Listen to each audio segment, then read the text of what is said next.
Good morning, good afternoon, and good evening, everyone, wherever you're at in the world. Welcome to Last Raps Baseball's live commentary of a Major League Baseball game. Tonight, we are featuring the San Diego Padres versus the Los Angeles Dodgers. The commentary and views are our opinions and are not affiliated with Major League Baseball, the MLB PA, or their sponsors. We're providing live reports on the game being played and hope that English-speaking audiences around the world can enjoy the game on YouTube and Twitch along with us. We'll be right back in just a moment with tonight's starting lineups. We're glad that you guys could be with us for tonight's Call of the Action.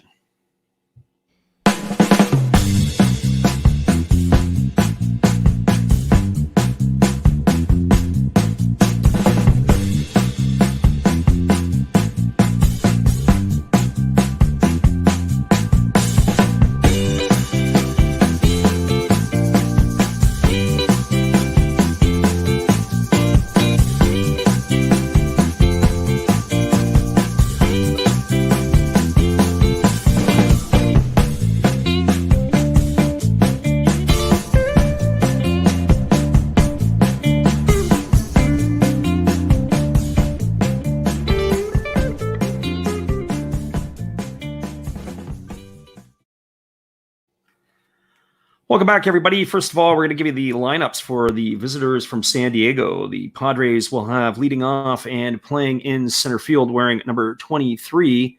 That's Fernando Tatis Jr. Batting second and playing second base wearing number 12 is Adam Frazier. Batting third and playing third base wearing number 13 is Manny Machado. In the cleanup spot and playing in right field wearing number 5 is Will Myers. Batting fifth and playing at first base is number 30, Eric Hosmer. And batting in the sixth spot and playing shortstop, wearing number 7, is Ha-Seong Kim. Batting in the seventh spot and playing in left field, wearing number 16, is Jake Marisnick. Batting eighth and doing the catching, wearing number 48, is Webster Rivas. And batting ninth and doing the pitching is Vincent Velasquez. And they are going to be facing Tony Gonsolin, who is making his 13th start of the season. And he has got the ball tonight for the Padres and for the Dodgers. And we're ready to go get underway. And the first pitch is a fastball delivered to Fernando Tatis. That's taken for a ball outside, ball one. We'll give you the Dodgers starting lineup just before their half of the first inning. Tatis on the season's hitting .281. He's got 41 homers and 95 runs batted in. And there's a fastball swung on and fouled away. And the count is 1-1.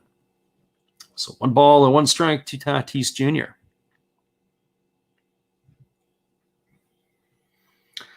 Gonsolin ready to go back to work. He works from the windup. He kicks and delivers. There's a fastball swung on. It's fouled straight back.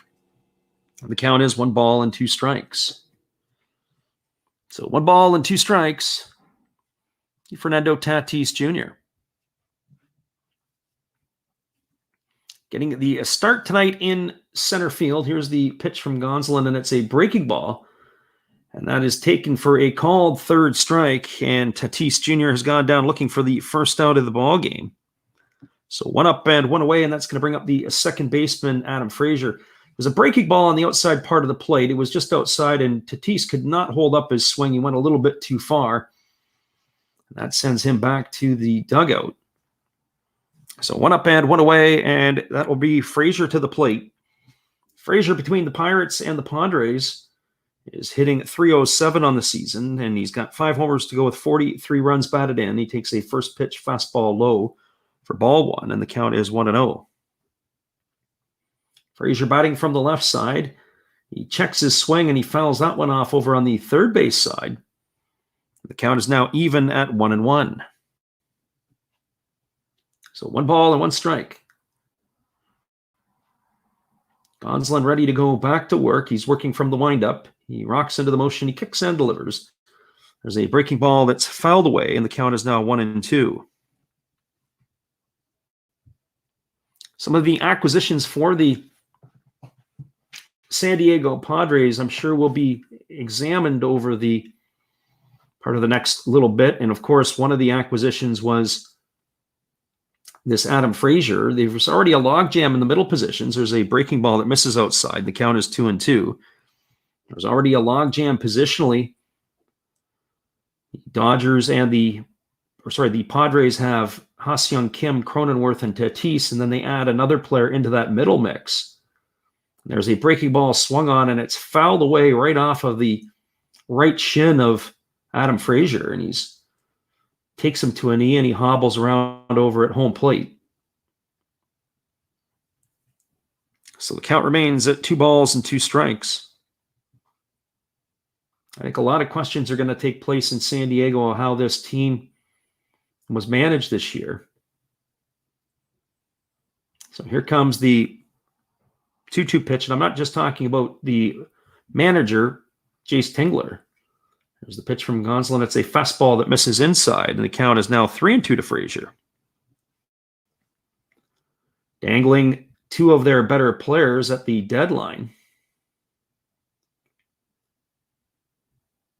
And here comes the pitch from Gonsolin.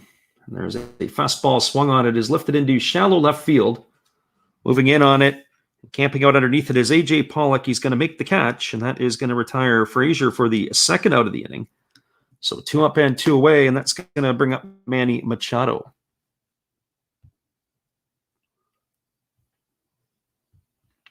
Tony Gonsolin has a very interesting look tonight on his socks. He's got a cat on the inside of the right heel, and he's got fur on top of by where his laces would be. So that's what he's sporting tonight on top of the Mizuno spikes that he's wearing. So here we go back to the action. Gonsolin throws a first pitch fastball to Manny Machado. It's swung on and fouled away, and the count is 0-1. So no balls and 1 strike.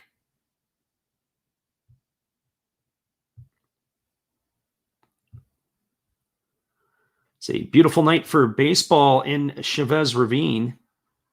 The temperature at game time was a perfect 72 degrees, and the skies are clear. And here's the pitch. It's a breaking ball, but Machado chased it. The count is now quickly 0-2. So no balls and 2 strikes to Machado. Machado on the season's hitting .279. He's got 28 homers and 103 runs batted in. There's a breaking ball delivered. It is swung on, and it is hooked foul into the, I guess it would be the loge section or loge section of Dodger Stadium. Down the left field line. It's kind of a mid-level area between the upper deck and the lower deck. So here comes the 0-2 pitch to Machado, and it's a breaking ball that misses low, and the count is now 1-2. So 1 ball and 2 strikes to Machado.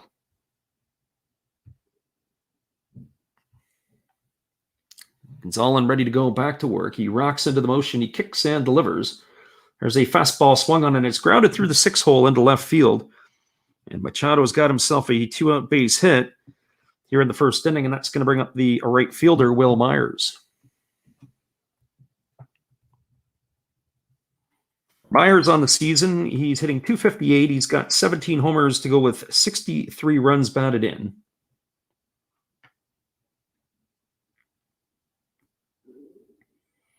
Myers was one of those players I mentioned earlier, between him and Eric Hosmer being dangled at the trade deadline. It was interesting, especially because they've been the core of the Padres offense for the last few years. There's a breaking ball that's swung on and missed. Count is 0-1. They've been the players that the Padres chose to build around.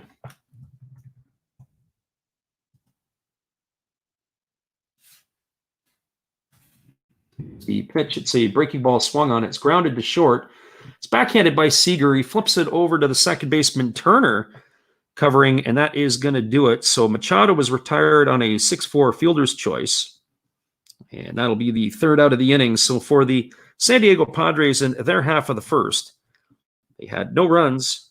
There was 1 hit. There were no errors, and 1 left the board. And we are through a half inning in Los Angeles. It is the San Diego Padres, nothing. The Los Angeles Dodgers coming to bat. Stick around, everybody. We'll be back in just a couple moments with the call at the bottom of the first inning. We'll be back with those lineups as well. Here's our friend Steve. Hello, kids.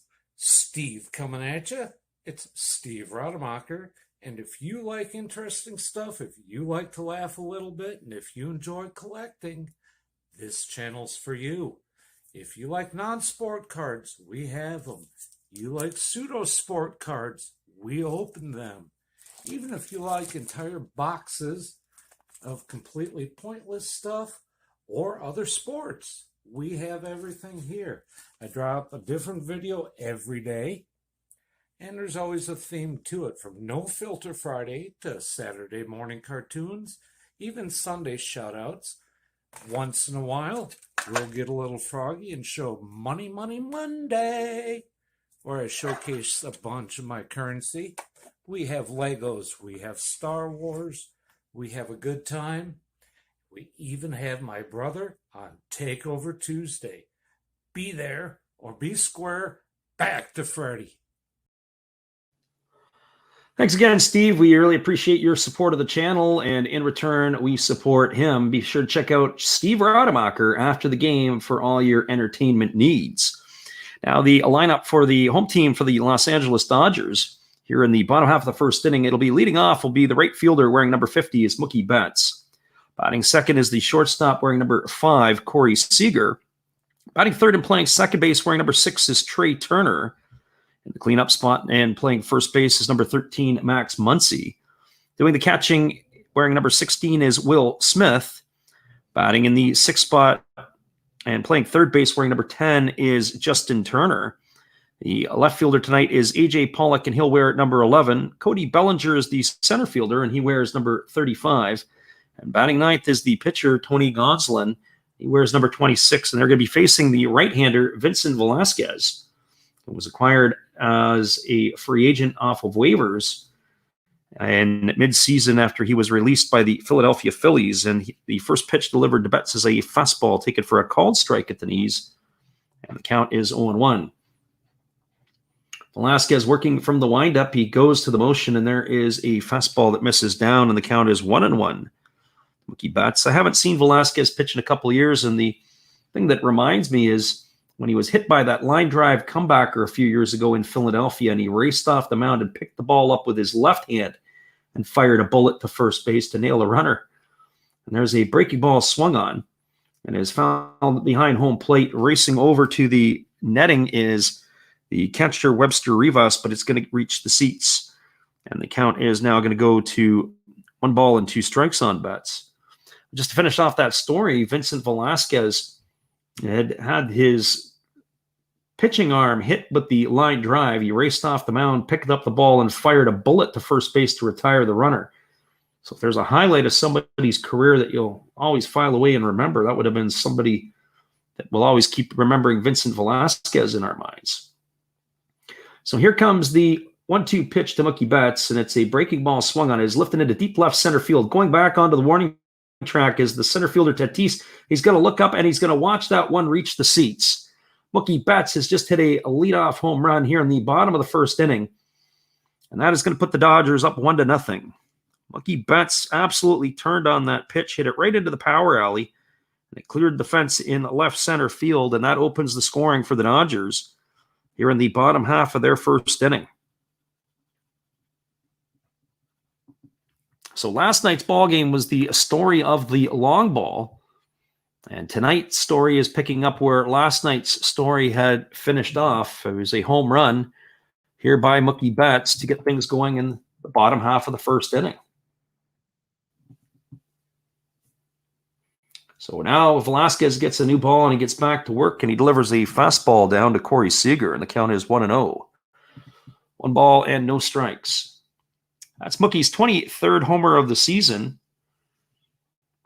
He's absolutely been on fire as of late. And here's the first pitch, or second pitch delivered to Seager, and it's a changeup that misses outside, and the count is 2-0.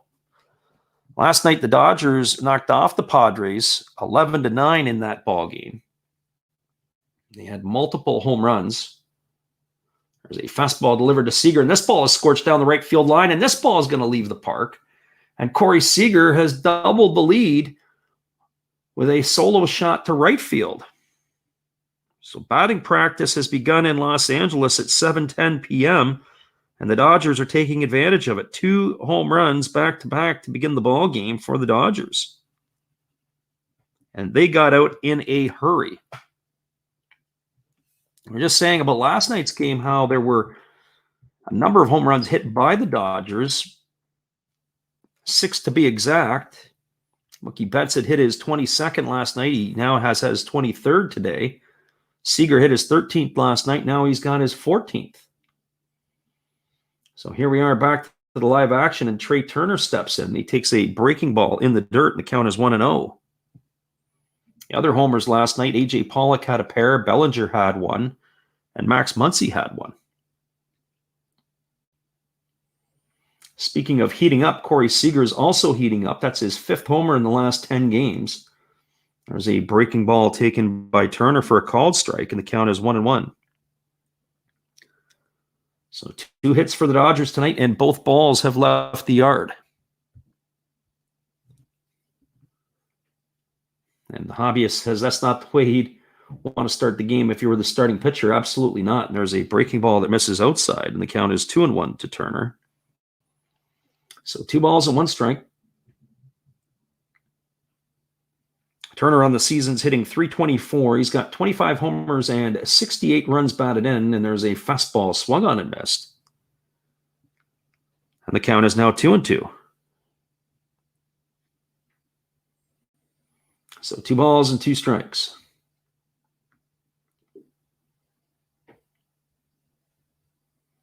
And here's the pitch. It's a fastball that misses upstairs, and the count runs 3-2 to Turner. And thanks again to the hobbyist for stopping in. We appreciate it. We hope you have a great night. We'll be catching you again on the flip side. So here comes the 3-2 pitch to Trey Turner. Velasquez goes into the motion. He kicks and delivers, and there is a changeup swung on. It's lifted softly into center field, and it's going to drop in front of Fernando Tatis Jr. And Trey Turner is aboard. That's the 3rd consecutive hit for the Dodgers here in the first inning. That's going to bring up the first baseman, Max Muncy.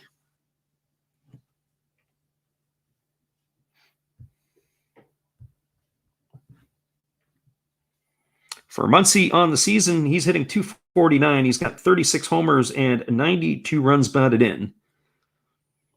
Muncy's 36 homers are a career high. He's had a solid season this year. For quite a while, Muncy was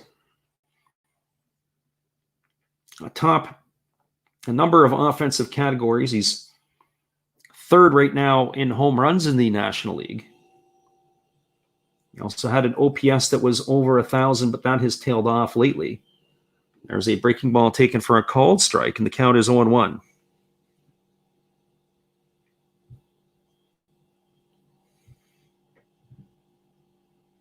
Muncy's OPS has slipped. In fact, it's slipped that it's now below 900. He's at 899. He's not as hot as he was during the summer months.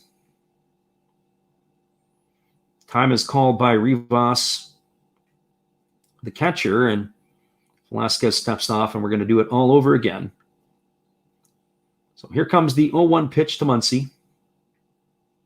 And there's a fastball in the dirt. Rivas does a very good job to block the ball and keep it in front and hold Trey Turner in check. And the count is now 1-1. Muncy, who is 30 years old, was an all-star for the 2nd time in his career this season. His numbers are very, very similar to what he did in 2019. He's got 1 more home run. He's 6 RBIs short of his total from 2019. Velasquez flips it over to first base, and diving back in time is the base runner Turner.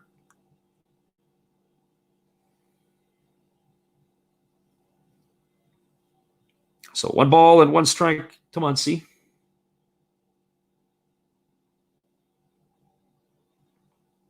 And here's the pitch from Velasquez. It's a breaking ball that misses down, and the count is now 2-1. So 2 balls and 1 strike.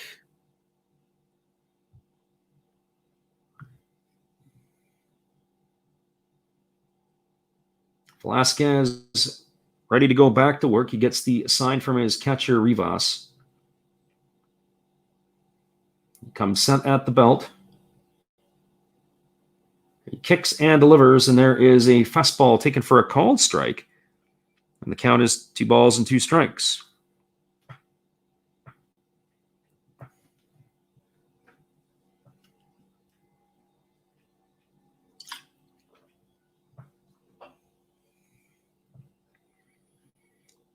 Muncy waiting on the right-hander Velasquez. He comes set at the belt. He kicks and delivers, and there is a fastball that is swung on and missed. And Muncy has been retired on strikes for the first out of the inning. And that's going to bring up the catcher, Will Smith.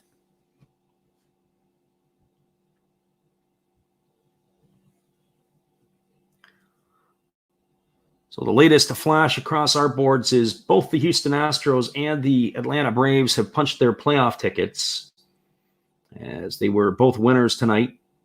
Each of them have clinched their divisions. So really the only thing that's left is the Mariners, the Red Sox, the Blue Jays, and Yankees to solidify things. So here's Will Smith. Smith steps in. He's a right-handed stick. On the season, he's batting .260 with 25 homers and 74 runs batted in. He's hitting in the 5 spot this evening. Flipping over to first base was Velasquez, and getting back in time is Turner. Turner, of course, is a very dangerous runner. He's got 32 stolen bases on the season. Velasquez holds at the belt. He kicks and delivers. There's a breaking ball taken for a called strike. Count is 0-1. That last pitch by Velasquez, an off-speed pitch and a high leg kick. Would have been a great pitch to run on. So here comes the 0-1 pitch to Will Smith. Velasquez holds at the belt. He kicks and delivers. There is a changeup that swung on and missed. The count is 0-2 to Smith.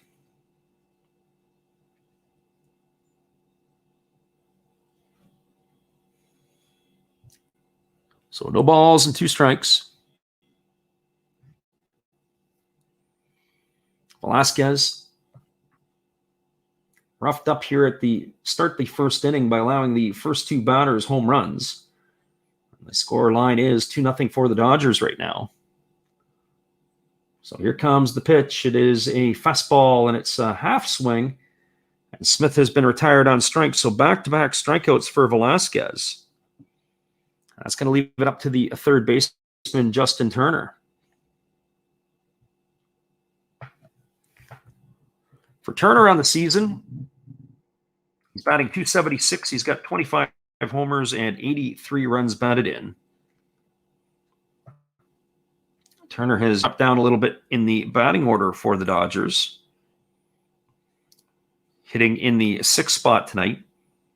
Of course, the Dodgers have never been afraid to drop their hitters down and around in the batting order. Of course, Cody Bellinger is batting 8th. Probably fairly fortunate to be in the lineup. And there is a breaking ball that misses down and away. Of course, we'll get to Bellinger when he comes up to bat. So 1 ball and no strikes to Turner.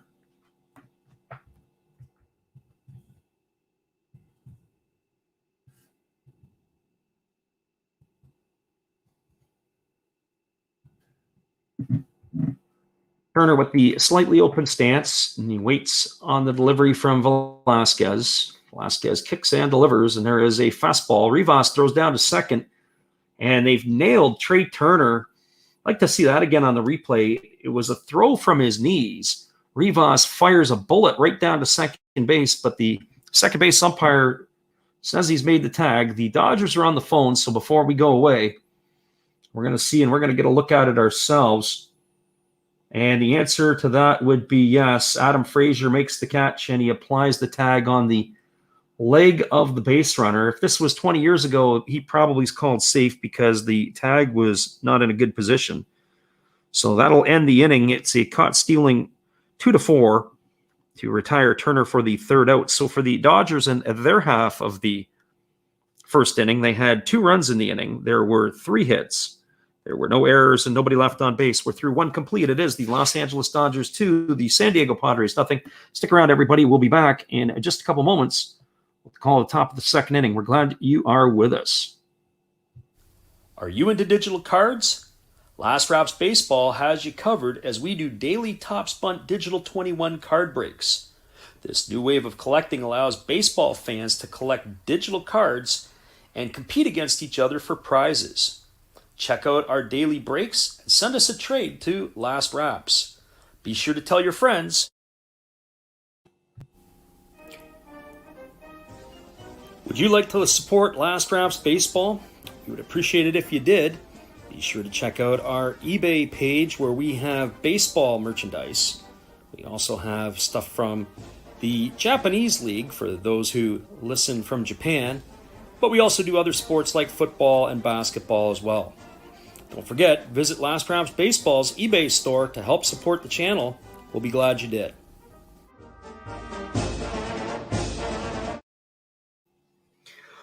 Welcome back, everybody. It is going to be the 5, 6, and 7 hitters in the San Diego batting order to come up to face Tony Gonsolin. It'll be Eric Hosmer, Ha-Seong Kim, and Jake Marisnick for the Padres in their half of the second inning. Obviously, the Los Angeles Dodgers with 2 home runs to begin the first inning. It was the story of last night's ball game. We started to say that it was 6 home runs hit by the Dodgers last night that propelled them to that 11-9 victory. And they started off in very similar fashion with Betts and Seager going back-to-back to begin the ball game. And that is where we stand here, and the score is 2-0. And the first pitch delivered to Eric Hosmer is up, and it is a ball, and the count is 1-0. So Hosmer batting .272 on the season. He's got 12 homers and 65 RBIs. There's a breaking ball swung on. It's lifted into center field. Bellinger started in, and then he backtracks a little bit, and he makes the catch. That is going to retire Hosmer for out number 1. So 1 up and 1 away here for the Padres in their half of the second inning. That's going to bring up the shortstop, Ha-Seong Kim. For Ha-Seong Kim, on the season, this is his first foray into Major League Baseball. This is his 114th ball game he's had. In 255 at-bats, he's batting .204 with 7 homers and 33 runs batted in. And the first pitch from Gonsolin is a fastball that misses outside. The count is 1-0. Of course, in the Korean League with the Kaiwon Ball Club last year, he hit 30 homers and knocked in 109 runs while batting .306. There was a fastball swung on, and it's lifted foul down the right field line. It's going to reach the seats, and the count is 1-1. But the Korean League is definitely not the same level as the major leagues in North America. In the United States and Canada, obviously, the Korean League, they have some quality players that are there, but they really drop off fast. We got a chance to see a little bit of that last year. There's a breaking ball taken for a ball outside, and the count is 2-1. You're getting a steady diet of pitchers who throw in the 90s. You definitely don't get that in the Korean League. There's a fastball taken for a called strike, and the count is 2-2. It'd be fascinating to break down some of those player statistics on how they faced when they're facing guys with, plus power arms versus those who are just run-of-the-mill players. There's a breaking ball that's down. Kim checks his swing, but the first base umpire says he didn't go. And so now the count is 3 balls and 2 strikes to Kim. The umpires for tonight's game behind the plate is Jeremy Riggs. It's Brian Gorman at first. John Tumpane is the second base umpire. And Trip Gibson's holding third base down. There's a fastball swung on. This ball is drilled to deep left field. Moving back onto the warning track and looking up is Pollock, and this ball is gone. Ha-Seong Kim has cut the lead in half with a solo shot here in the top of the second inning for the Padres. And so now the score is 2-1. After the solo shot by Kim. I was just going to finish my thought on Kim, and that is that the Korean League and the major leagues are 2 different animals, and it would be interesting to see in the Korean League how many of those power arms, what his average was, what his slugging percentage was against those versus, for example, those who are not considered power arms. There's a first pitch breaking ball to Jake Marisnick that is swung on and missed, and the count is 0-1. Jake Marisnick, who steps into the box, is batting .212. He's got 5 homers to go with 24 runs batted in. And Here's the pitch from Gonsolin. It's a breaking ball that misses inside, and the count is now 1-1. Marisnick has bounced around a little bit through his career. He originally was a third-round pick of the Toronto Blue Jays. There's a fastball swung on it, is lifted down the right field line. Muncie's moving over toward the stands, but he's going to watch it sail back about 4 rows deep as it bounces away, and that's going to make the count 1-2. Marisnick was originally that third-round pick back in 2009. He was drafted out of high school from Riverside, California. He was then flipped to the Miami Marlins in a trade. It was actually a big trade for the Jays at the time. They sent a number of bodies over to the Marlins. There's a breaking ball swung on and missed, and Marisnick is retired for the second out of the inning. That was the trade that brought back Jose Reyes and Mark Burley and Emilio Bonifacio, John Buck, and others. In terms of bodies, it was an absolutely huge trade. It was about a 10-11 player trade total as they were switching uniforms like crazy. That brings up Webster Rivas to the plate, and Rivas takes a first pitch fastball for a called strike, and the count is 0-1. Rivas on the season is hitting .210. He's got a couple of homers and 4 RBIs. He's getting the start behind home plate tonight. Here's the pitch from Gonsolin. It's a breaking ball swung on and fouled away, and the count is now 0-2 strikes. A chance to see Rivas play earlier this year in one of our games that we called. He had made his major league debut, and he'd had his first hit. And there's a breaking ball swung on. It's grounded to the right side. It's going to get into right center field as the Dodgers had the shift on. Trey Turner was playing to the left of second base, and Rivas punches it through the position vacated by Turner. And he is aboard with a 2-out single, and that's going to bring up the pitcher, Vincent Velasquez. For Velasquez on the season, he's batting .087. He's got no homers and 3 runs batted in.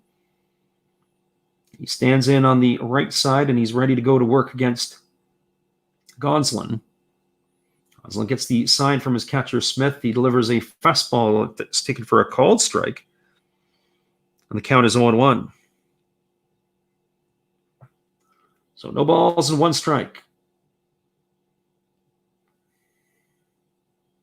Velasquez has got 2 hits in 23 at-bats this year for that .087 batting average, and there's a breaking ball waved at and missed, and the count is 0-2.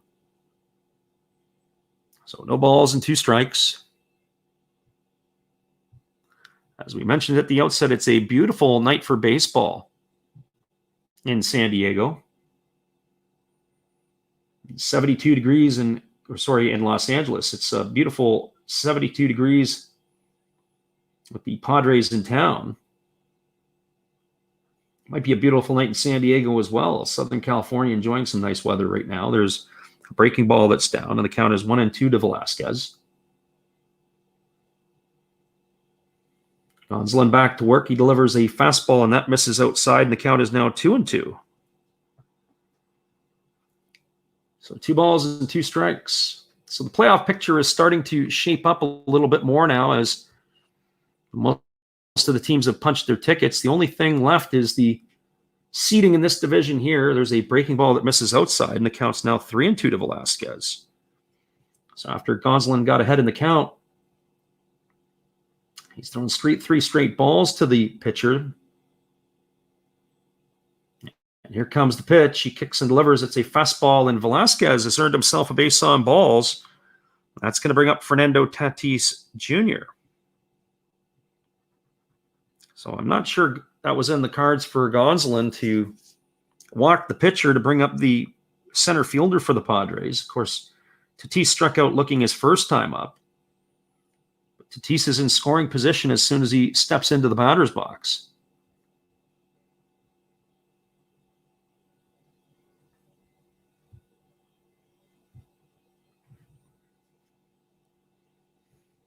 So Tatis digs in.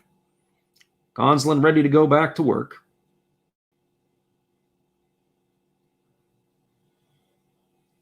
Gonsolin holds at the belt. He checks the runner Rivas at second. He kicks and delivers. There's a breaking ball swung on and missed. The count is quickly 0-1 to Tatis.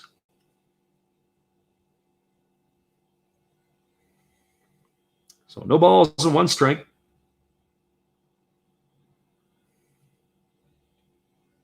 Tatis holds his hands up high, almost at the logo height of his helmet. There was a fastball swung on and missed, and the count is now 0-2. He was definitely an MVP candidate at the beginning of the year. I'm not so sure that that is the same thoughts that most people have now with the National League season and the American League seasons coming to an end. Tatis has those type of numbers, but with the Padres not punching a ticket into the playoffs, may affect how he is seen by the voters. And there's a breaking ball that misses down, and the count is 1-2. So 1 ball and 2 strikes to Fernando Tatis Jr. There was talk earlier on that Max Muncy was in that consideration, but he's cooled off in the month of September. He still posted pretty good numbers. Maybe his batting average isn't as high, but his OPS has taken a hit as it's fallen below 900. So here comes the 1 ball, 2 strike pitch to Tatis. Gonsolin is set at the belt. He kicks and delivers, and it is a breaking ball swung on. It is hit into shallow left field. Moving over towards the foul line is the left fielder, Pollock. He camps out underneath it. He makes the catch, and that is going to retire Tatis for the 3rd out of the inning. So for San Diego in their half of the second, they had 1 run on the homer by Ha-Seong Kim. There was 2 hits. There were no errors and 2 runners left aboard. We are through 1.5 in Los Angeles. It is the Dodgers 2, the Padres 1. Stick around, everybody. We'll be back in just a couple moments with the call of the bottom of the second inning. Here's our friend Matt. Well, you've got to have an ace in the hole, a little secret that nobody knows. Life is a gamble, a game we all play, but you've got to save something for a rainy day. You've got to learn to play your cards right if you expect to win in life. Don't put it all on the line for just 1 roll. You've got to have an ace in the hole.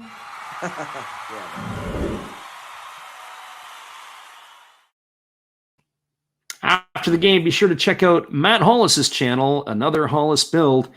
He is on YouTube. He's got a lot of followers and a lot of subscribers, and he does all kinds of crazy stuff. That's Matt Hollis. We'll be back after these tunes with a call at the bottom of the second inning.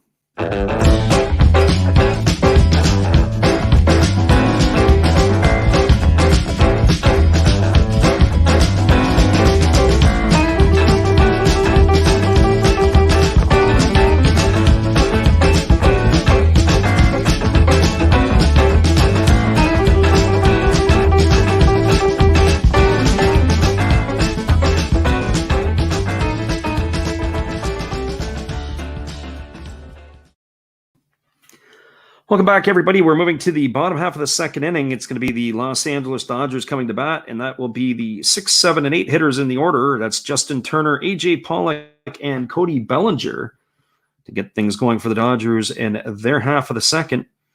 Justin Turner was at the plate when Trey Turner was caught stealing to end the first inning, and he will get things going for the Dodgers in their half of the second. Turner is batting .276 on the season. He's got 25 homers to go with 83 runs batted in. And he will face the right-hander Velasquez for the first time officially tonight, as Velasquez is completing his warm-up tosses a little bit longer in between innings because the pitcher and the catcher were on the base paths. And so they have had to make their change from their batting gear into their defensive gear.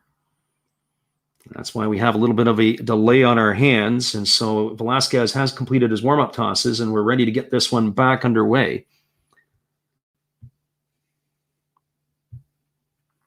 Some scores from the out of town that are of interest, the Diamondbacks are currently leading the San Francisco Giants 3-1. That's in the bottom of the third inning.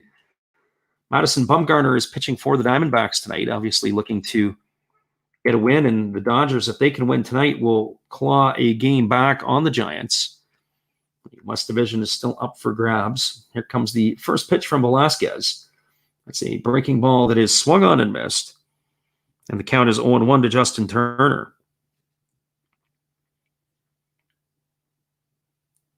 Turner hitting from the right side. He's got that open stance. Velasquez rocks into the motion. He kicks and delivers. There's a fastball that misses down, and the count is 1-1. So 1 ball and 1 strike.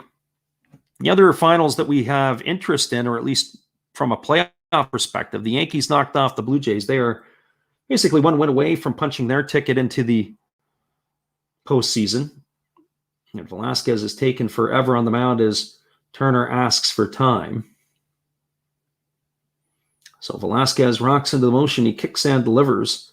There's a fastball taken at the knees for a called strike, and the count is now 1-2. The other game of interest is the Red Sox lost 6-2 to the Orioles. And without having a game played tonight, the Mariners have now moved into a tie for that second wildcard spot with Boston. Seattle had the night off, and there's a breaking ball down in the dirt. And that is swung on and missed, and Turner is retired on strikes for out number 1 here in the second inning. So 1 up and 1 away, and that's going to bring up the left fielder, A.J. Pollock. For Pollock on the season, he's hitting .301. He's got 19 homers to go with 65 runs batted in. He's had a fine campaign. He's been able to stay healthy. It's a bit of the story of A.J. Pollock's career after the 2015 season when he was a All-Star with the Diamondbacks. There's a fastball that misses up and in. Count is 1 ball and no strikes. Pollock is in his 3rd season with the Dodgers. And he's in his 114th game. This is the most he's had since that 2015 season. There's a breaking ball taken for a called strike, and the count is now even at 1-1. He's had some strange and freakish injuries that have hampered his career. In 2016, I believe it was when he fractured his elbow. And so here comes the 1-1 pitch to Pollock. There was a fastball swung on and missed, and the count is now 1-2. He was not able to catch up to that 94-mile-an-hour heater.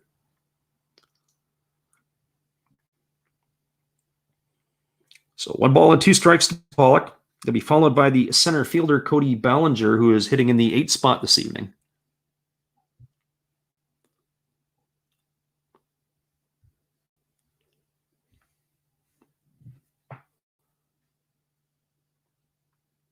So Velasquez rocks into the motion. He kicks and delivers, and there's a fastball swung on. It's popped up behind home plate. Racing back to the screen is Rivas, but he's going to watch it sail into the seats.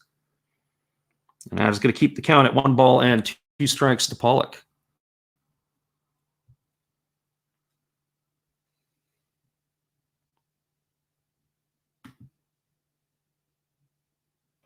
So 1 ball and 2 strikes. Velasquez gets a new ball to work with. He gets himself back on the mound, and he's ready to go. Rivas gives the signals.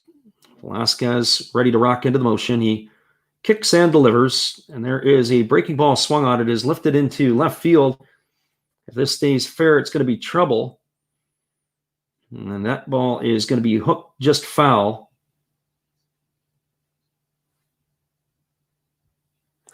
Just slightly foul in that left field corner, and the count remains at 1-2. Pollock would have straightened that out. He would have had a for sure double, as the outfield was playing him more in a straight up position. They weren't really shading him to the side over in left field. Sometimes they play to pull, and that's not in that particular case. So here we go. Here comes Velasquez, ready to go to work again. He kicks and delivers, and there's a fastball. This is swung on This time it's lifted down the right field line. And that ball is going to bounce into the right field corner, and that is going to be looks like a ground rule double, as the ball looks like it was interfered with by the fans. We're going to have to get that again on a replay. Nope, it's caught by Myers, and that is going to be the out. We're having a little bit of trouble with our feed. We can't quite see it. Looked like the way that he was running to second base as he was going to be piling in there. But he has been retired. So that is out number 2 here in the inning. And that's going to bring up Cody Bellinger.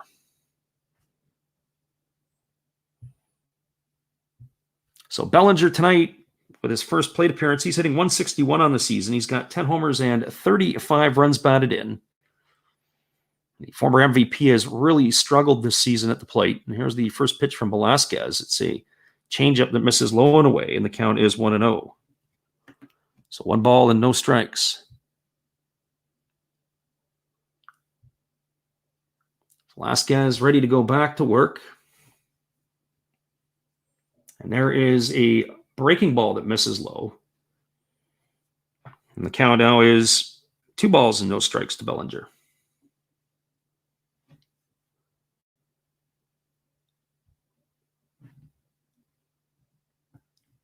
And we got another Hollis build in the house. And there is a fastball that misses down and in.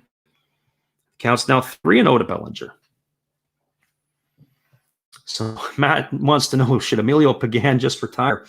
He was the one serving up the fireworks last night. Every time I've seen Emilio Pagan pitch, he's been a gas can. And that's not to say that he isn't a good pitcher. It's just that he seems to find a lot of barrels. And there's a fastball taken at the knees by Bellinger, and the count's now 3-1. So 3 balls and 1 strike. So welcome another Hollis build into the programming tonight, stepping in to listen to his Padres for a little bit. His Padres are down 2-1. It was a Ha-Seong Kim homer in the top of the second that has brought the Padres back. There's a breaking ball delivered by Velasquez, and it's fouled away by Bellinger, and the count is now 3-2. But the 2 homers back-to-back to begin the ball game by Mookie Betts and Corey Seager had set the tone for the Dodgers and got things going in the first inning, and that's where we stand at a 2-1 ball game. So Velasquez ready to go back to work. Here comes the 3-2 pitch to Bellinger.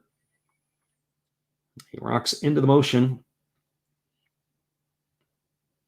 And then he pauses because Bellinger wasn't ready. He started his motion, and then he stopped. So here we go. We're going to do this all over again. He rocks into the motion. He kicks and delivers, and there is a breaking ball. Swung on and missed. And Cody Bellinger has been retired on strikes for the 3rd out of the inning. So for the Dodgers in their half of the second, no runs, no hits, no errors, and nobody left aboard. We are now through to complete. It is the San Diego Padres trailing the Los Angeles Dodgers 2-1. Everybody, Matt Hollis is in the house. Be sure to check out his channel when you can. He's a supporter of our channel, and we like to support his. Here he is after the game. Go check out his chickens. Good evening, ladies and gentlemen. Namaste. Hey, I hope you guys have been enjoying the game.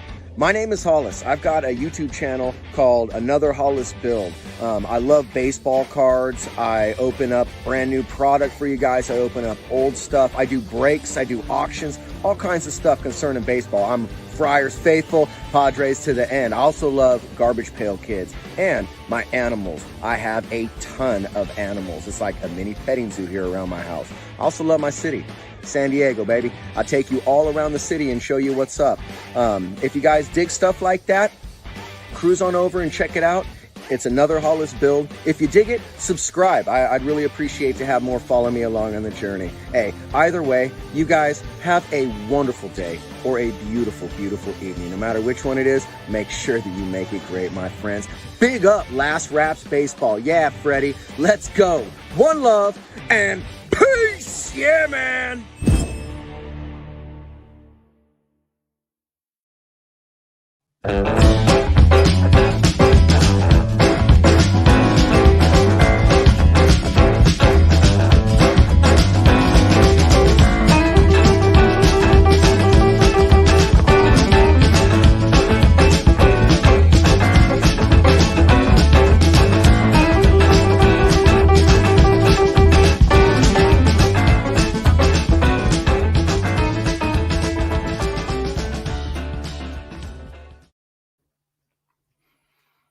Welcome back, everybody. We are moving to the top of the third inning. It's going to be the 2, 3, 4 hitters in the San Diego batting order. Coming up to face Tony Gonsolin, it's going to be Adam Frazier, Manny Machado, and Will Myers. The 2, 3, 4 hitters.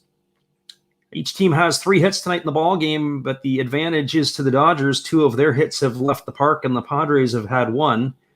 There's a first pitch fastball to Frazier. He takes it for a called strike.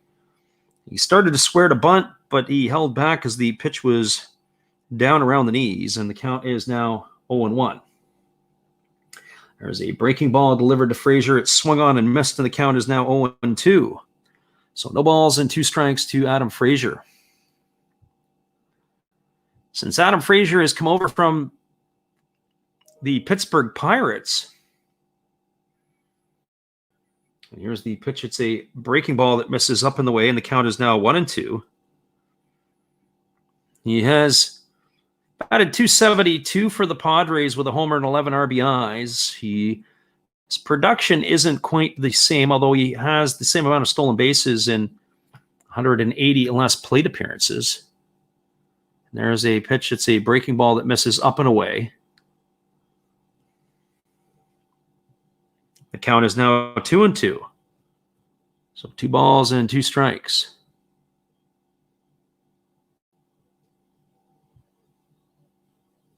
So 2 balls and 2 strikes. And Gonsolin delivers. There's a fastball swung on it. Is lifted into shallow left field. Moving over toward the foul line is A.J. Pollock. He's been a busy man tonight. That's going to be his 3rd putout of the ball game. That will retire Frazier for the first out of the inning. So 1 up and 1 away. That is going to bring up Manny Machado. And another Hollis Build says, even though I lost another viewer, number 1, I got a story for Matt. We were on the field the other day at a practice, and if you're still listening in here, you'll get a kick out of this one. And so this elderly lady is out walking her dog, and the dog's running on the field, and she loses track of it. So we chase the dog down, and we get it by the leash, and there's a fastball delivered to Machado, and it's fouled away. And she says to me, she says, I'm a big baseball fan. She says, my daughter is married to Tony Gwynn. And I kind of chuckled and laughed a little bit. I said, well, if she's still married to Tony Gwynn, I'd like to meet him because I don't know if he's still with us. And she laughed and she says, nope, she's married to his son. So anyways, she wanted to tell me. I said, I didn't realize he had a son, Tony Jr. There's a fastball that is fouled away by Machado, and the count is 0-2. Anyways, she went on to say that, I said, are you sure you don't mean Chris Gwynn? And she says, no, that's his brother. But his son, Tony Jr., is apparently doing the games or has been in the broadcast booth in San Diego for the Padres. Obviously, I'm not a local to that, but I thought that was kind of interesting. So he had married a gal that was from these parts, and she calls San Diego her home. And there was a breaking ball swung on and fouled away. And the count is 0-2. So anyways, it's just kind of neat when you see some of that stuff. But, you think, oh, boy, well, maybe this lady's a little bit delusional. She was not a young lady, probably solidly into her 80s, if not more. So that was kind of cool. Anyways, we got chatting a little bit. And she was very knowledgeable about her Padres. So here comes the 0-2 pitch. And there's a breaking ball swung on. It's tapped slowly to short. It's fielded by Seager. He flips to first. And that's going to retire Machado by about 3 steps. It goes as a ground out, 6-3 for out number 2. So 2 up and 2 away. And that's going to bring up the right fielder, Will Myers. I'm sure for a lot of people, the sound of Tony, he has a distinguishable sound in his voice. When people hear his voice, it's very recognizable, and even in some of the old videos that you can come across on YouTube or different platforms. He's got very articulate way. There's a fastball that misses outside, and the count is 1-0.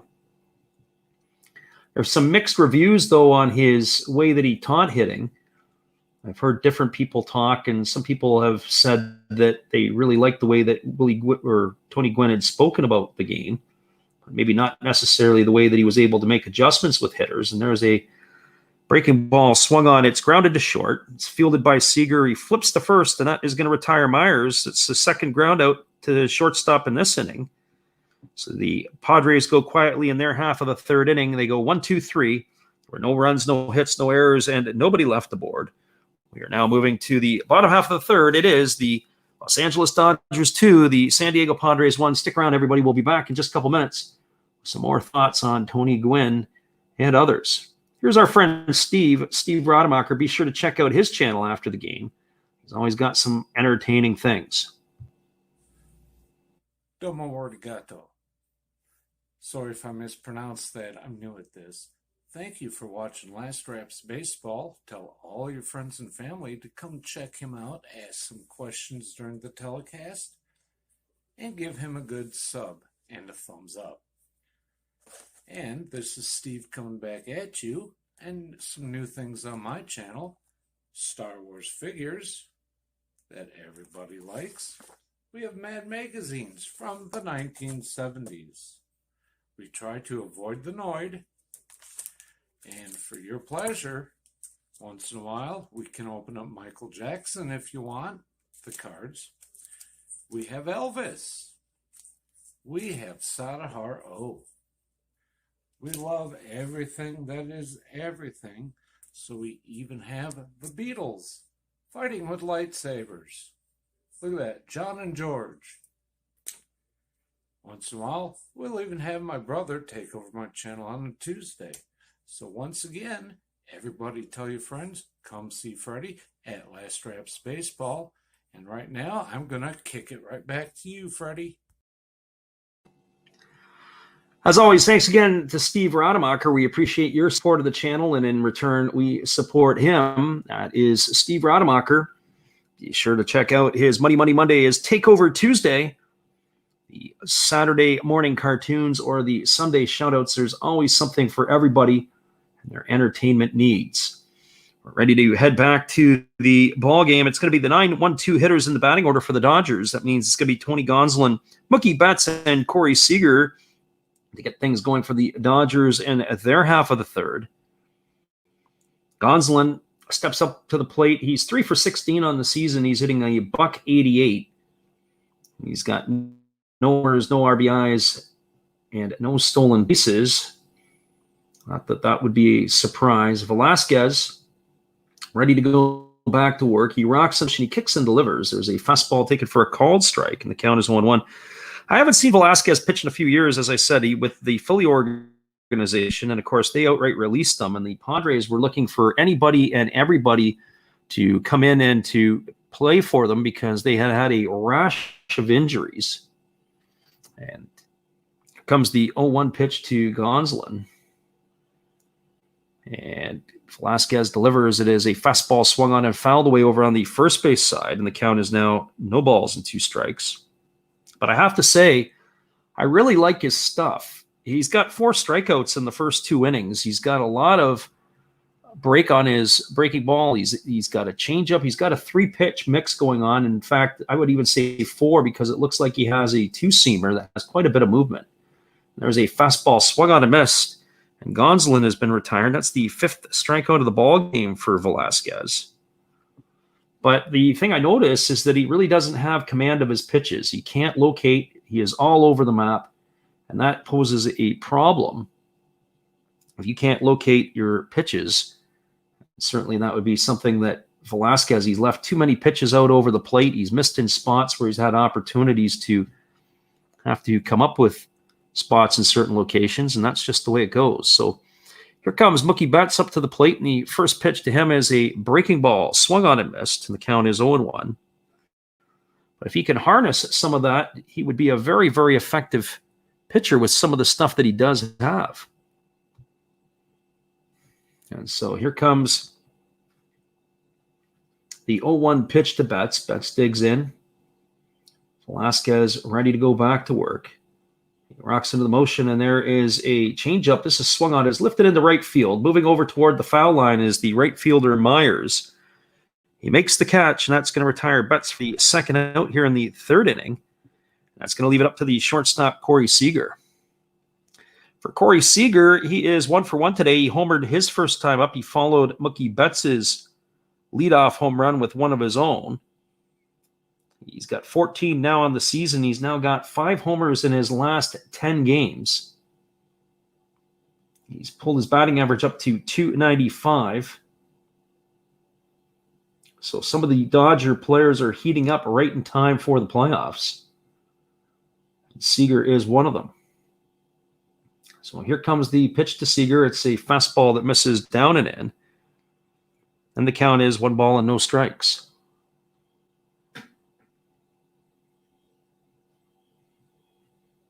After this season is completed, one would think that San Diego Padres management are going to have to go back into the lab and reevaluate what they've done. There's a breaking ball swung on. It's over the head of the shortstop, Kim, who is in the shift position. Digging hard for second is Seager.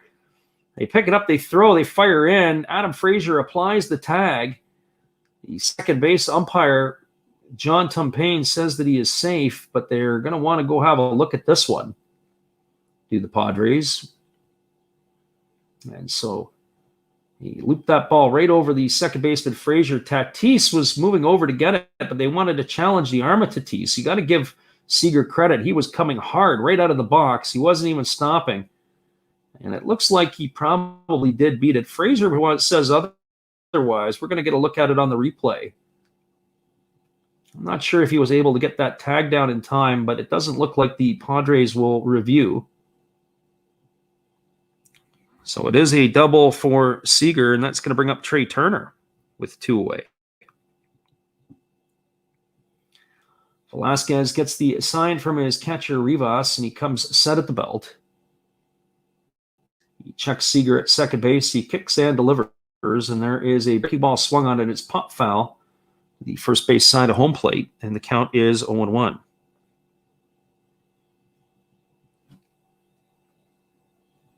So no balls and 1 strike to Seager.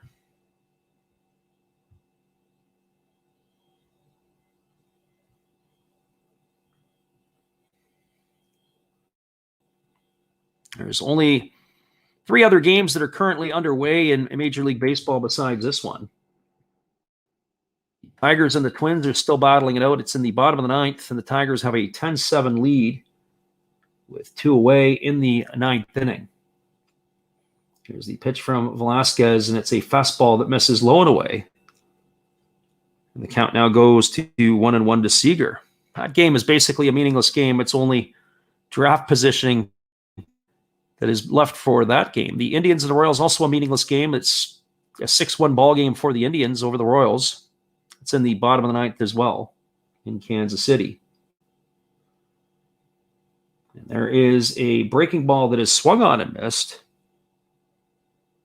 The count is now 1-2 to Turner.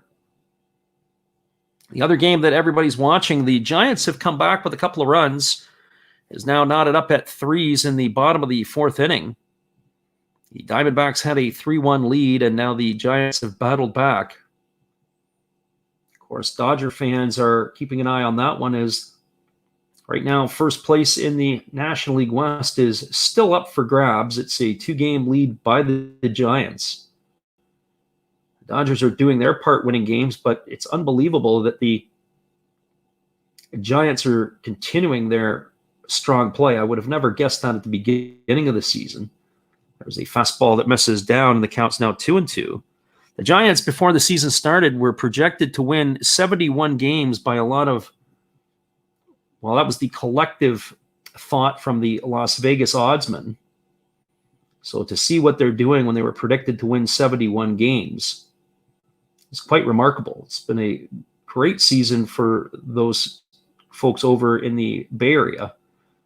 And here's the pitch. It is a changeup swung on. It is lifted into right field. Moving over underneath it is Will Myers. He's going to make the catch. And that is going to retire Trey Turner for the 3rd out of the inning. So for the Dodgers in their half of the 3rd, they had no runs on 1 hit. There were no errors and 1 runner left aboard. We are now through 3 complete in Los Angeles. It is the Los Angeles Dodgers 2, the San Diego Padres 1. Stick around, everybody. We'll be back in just a couple moments. We are going to share with everybody our Japanese Baseball Hall of Fame memories. Be sure to check it out. A couple of years ago, we were in Tokyo for the Baseball Hall of Fame. And this is what we saw when we were there.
Welcome back, everybody. We're moving to the top of the fourth inning, and it's going to be the 5, 6, and 7 hitters in the San Diego batting order coming up to face Tony Gonsolin. And that's Eric Hosmer, Ha-Seong Kim, and Jake Marisnick.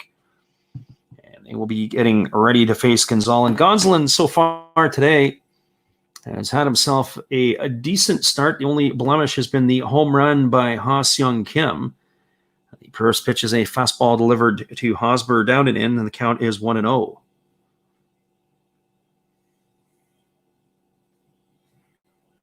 Gonsolin's thrown 54 pitches through his first 3 innings of work, and he drops a breaking ball in for a called strike, and the count is now 1-1.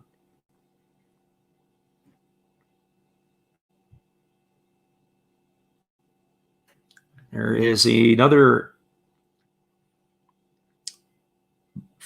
fastball delivered to Hosmer, taken for a called strike at the knees, and the count is now 1-2. So 1 ball and 2 strikes to Hosmer. Gonsolin working quickly with nobody on base. He gets the ball and he goes back to work. As we mentioned tonight, he's got the fur around the shoelaces. He's got a cat on his feet. And there is a breaking ball swung on. It's popped up on the third base side. Moving over underneath it is the shortstop Seager. He's going to make the catch, and that is going to retire Hosmer. So Hosmer is retired for the first out of the inning. Seager, they had the shift on for Hosmer, but they had Justin Turner over to the right side of second base. They kept the shortstop Seager in his natural position. We've watched a lot of shifts this year to see how teams will do it, and the Dodgers do like to keep Seager or the shortstop on that side, and I always think that that's the right thing to do. You've got the shortstop position for a reason. Some teams will move the shortstop to the second base side and leave the third baseman there. Well, if he's so good to play shortstop or in the shift, then why would you take him out? Why would you not leave him there all the time? The first pitch breaking ball to Ha-Seong Kim is taken for a called strike, and the count is 0-1. Now there's a changeup in the dirt, and the count goes to 1-1. So Ha-Seong Kim tonight is 1 for 1. He homered his first time up. That was his 8th on the season. It was a solo shot. And so here's the pitch from Gonsolin. It's a breaking ball taken for a called strike. And the count is now 1-2. So 1 ball and 2 strikes to Kim. And here's the pitch from Gonsolin. It is a breaking ball taken for a called third strike. And Kim is going to walk back slowly to the dugout. He didn't like the call. You could tell from his body language. But the pitch caught the upper part of the strike zone. Off pitch is the second strike that was called outside to Kim. Did look like it missed outside, and then that one there caught the top part of the zone. And that is going to retire Kim for the second out of the inning, and that's going to bring up the left fielder, Jake Marisnick. Marisnick stands in, and he sees the first pitch fastball. He swings at it and drives that one foul down the right field line. And the count is 0-1.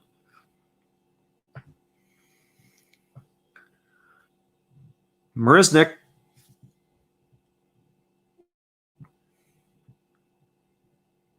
with that open stance, and there is a fastball that is swung on and fouled away. The count is 0-2.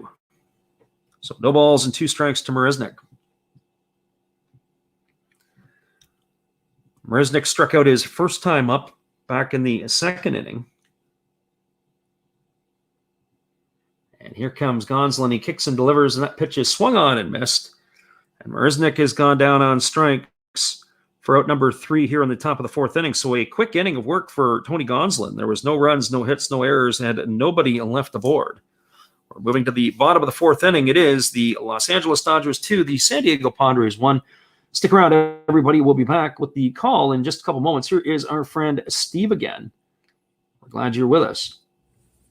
Hello, friends. Steve coming back at you, a clean-shaven Steve. Thank you for watching The Last Raps Baseball. And please continue to support my channel among others, like Another Hollis Build. Awesome commercial. And now I'll show you a few more things that we do have. We have toys, like this bobblehead Star Wars on wheels. We have Noids. We can't keep avoiding them forever. We do have Legos. Love my Legos. We have Origami Folder. Check him out. He's new into this, getting started, has good following already. We have Red Beard Breaks. And we also have these things that, in a pinch, will tell you what your temperature is. So, if you like all of this, and if you like Last Raps Baseball, join all of us. We'd love to have you. And I know you would enjoy us. Thank you, peace, good night, and cheers.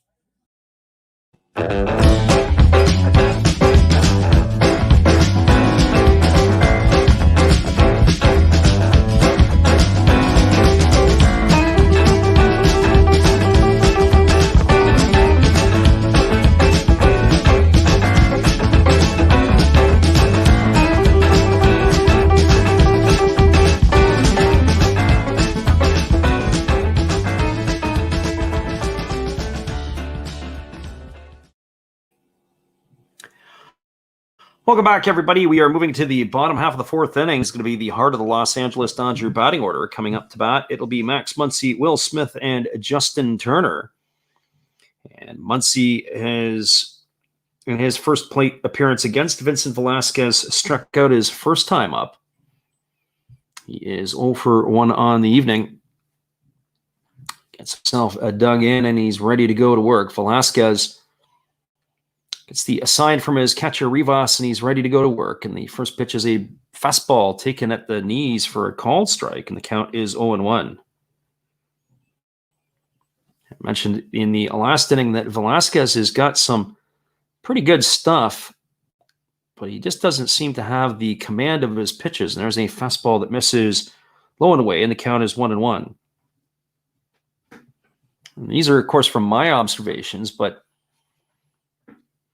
he struggled to a tune of a 3-8 record this year, and there's a fastball that just misses off the outside corner, and the count is 2-1.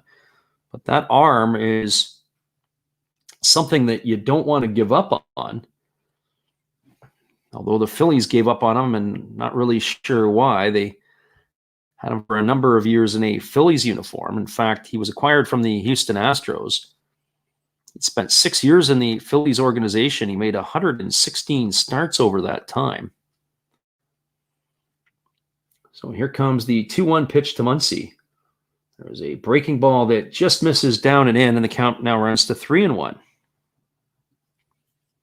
So 3 balls and 1 strike.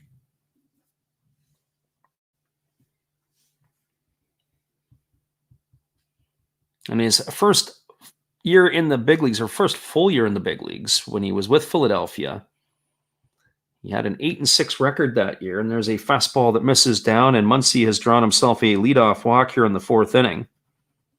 That's going to bring up the catcher, Will Smith. What we were saying about Velasquez is that that was the only year of his career with a better than 500 record. Other times in his career, he's always been just slightly below.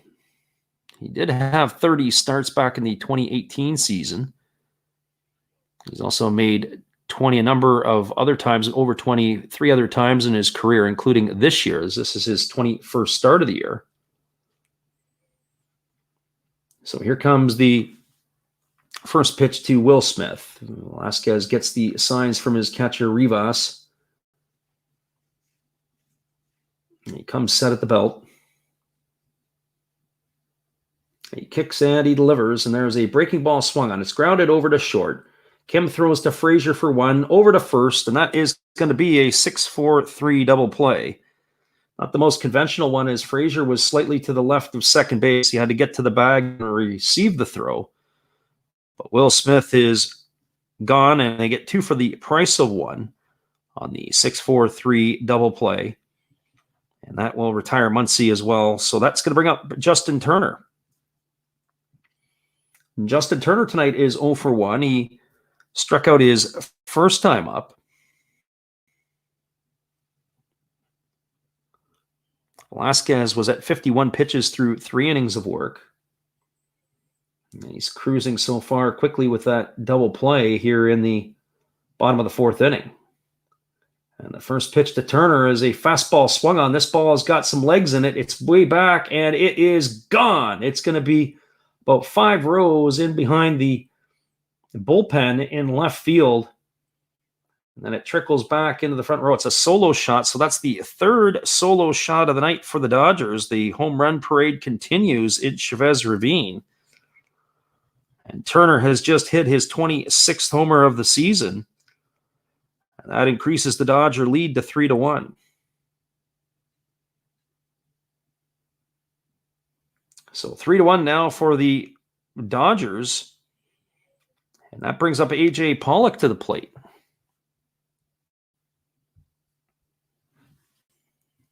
So A.J. Pollock tonight is 0 for 1. He's flown out to right field his first time up. He had himself a big game last night. So Velasquez ready to go back to work. He kicks and delivers. There's a breaking ball that is tap foul on the third base side, and the count is 0-1 to Pollock.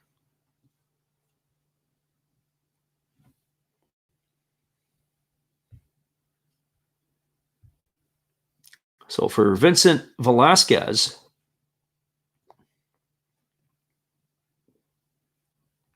with the 3 home runs allowed tonight, he has served up 22 homers now on the season. Velasquez ready to go to work. He kicks and delivers, and there's a breaking ball swung on, and this ball is lifted into deep left center field. Moving back on the warning track is Tatis, and he's going to watch that sail into the seats. And A.J. Pollock has just hit his 20th home run of the season. So the Dodgers, for the second time tonight, go back-to-back.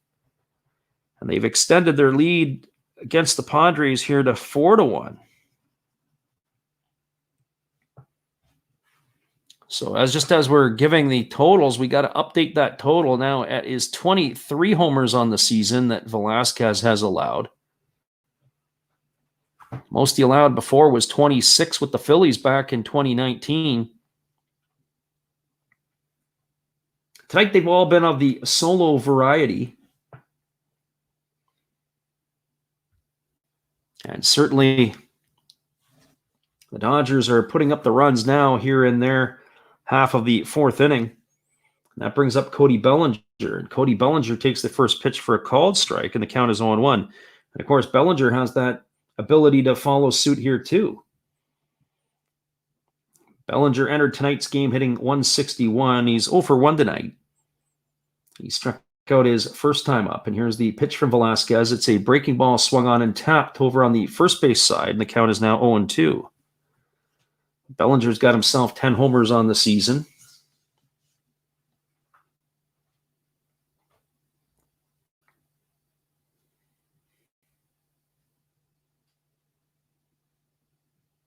So Bellinger gets himself dug in, right-hander against the left-hander. He's ready to go back to work.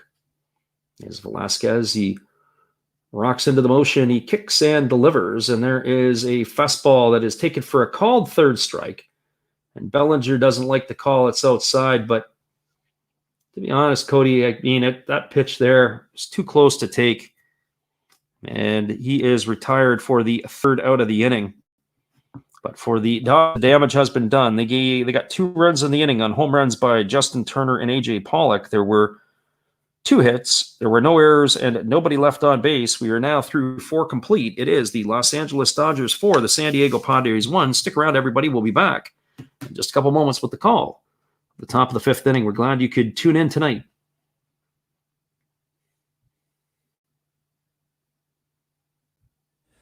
Hello, and we'll be right back to Last Straps Baseball after this brief message from me, Steve Rademacher. Thank you all for watching my channel and supporting me. Thank you all for supporting Freddie and Last Straps Baseball. He does an awesome job commentating. And to show you some more stuff that you can see on my channel, we have shiny Pokemon cards. We have Hall of Fame quarterbacks like Brett Favre. We have Bo Jackson playing baseball. That's right. That's his rookie card. Very nice. We even have gold. We have gold. We have wrestlers. That's Rowdy Piper. And yes, we even have Jason Stokes and many ways to destroy him. So now, thank you again. Back to your regular program with your host, Last Reps Baseball.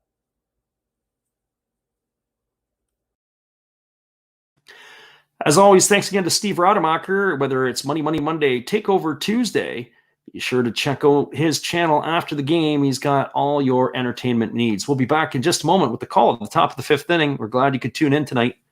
Stick around, everybody. We'll be right back.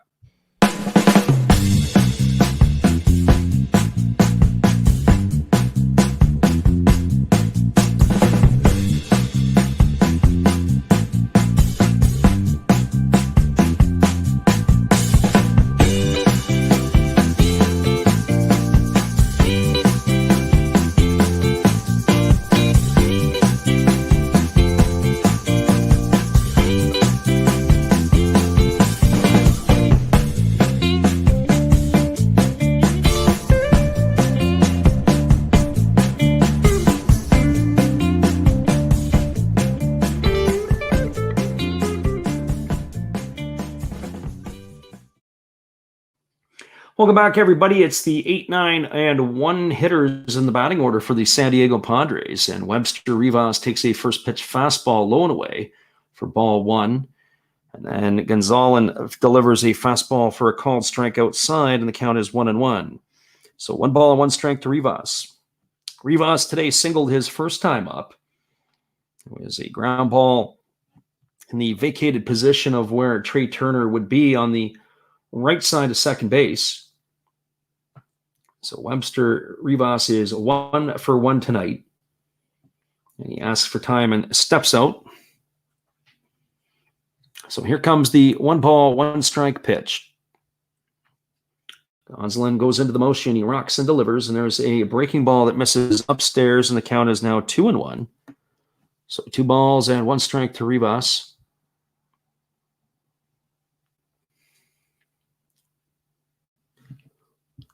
Rivas waits on the delivery from Gonzalez. It's a breaking ball. It's swung on and missed, and the count is now 2-2.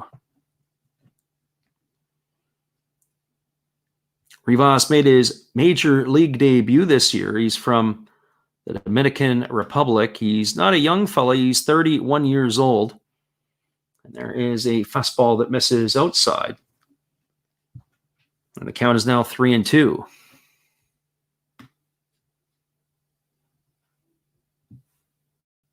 3 balls and 2 strikes to Rivas. And there is a fastball, and that misses outside. And Rivas is aboard for the second time tonight with a leadoff walk here in the 5th inning. And that is supposed to bring up the pitcher spot in the batting order, Vincent Velasquez. So Velasquez tonight, it's been the tale of the home run ball in this ball game. All 5 runs have been via the home run, all solo shots. And Velasquez steps in, waiting on the first pitch from Gonzalez. And the first pitch from Gonzalez, and Velasquez squares the bunt. It's a good one. It's down on the first base side. And they are safe at first base, or out at first base. Safe at second is Rivas. But if Rivas would have been up quickly and if he had some better wheels, third base was absolutely evacuated. Justin Turner was nowhere to be seen. The shortstop was at second base, but nobody had covered third as the third baseman, the pitcher, and the catcher all converged on the baseball. And so Velasquez does his job by sacrificing Rivas. That's 2-3 to second base. And that is going to bring up the top of the order, Fernando Tatis Jr. Tatis's average has slipped to 280. He's 0 for 2 tonight. He struck out looking and flown out to left field. Gonzalez holds the ball at the belt. He checks the runner at second. He kicks and delivers. There's a fastball that misses inside. And the count is 1-0. So 1 ball and no strikes.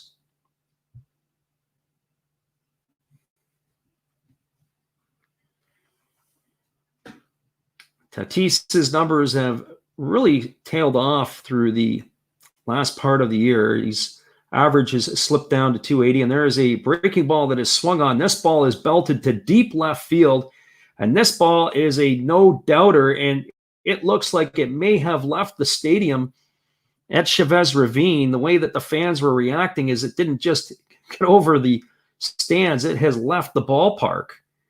And Fernando Tatis Jr. has a 2-run homer, and that has cut the lead to 4-3. This ball was absolutely obliterated.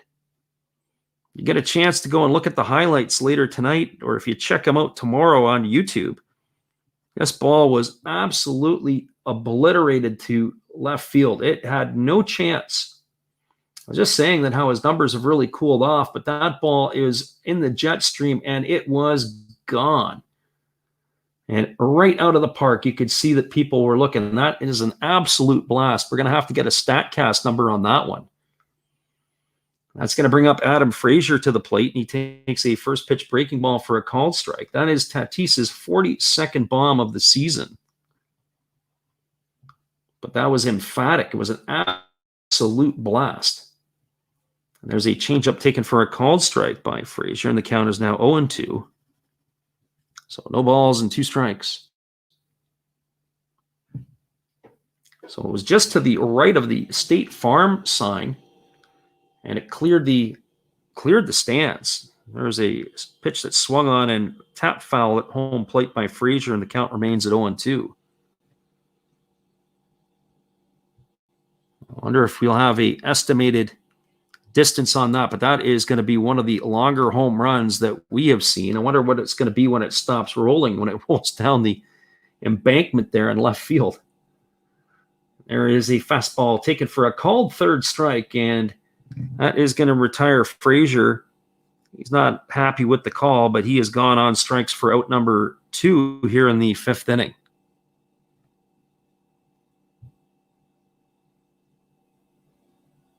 That pitch to Fernando Tatis Jr. was absolutely rocketed out. That is an absolute missile. That's going to leave it up to Manny Machado. And that's going to bring Dave Roberts out of the dugout.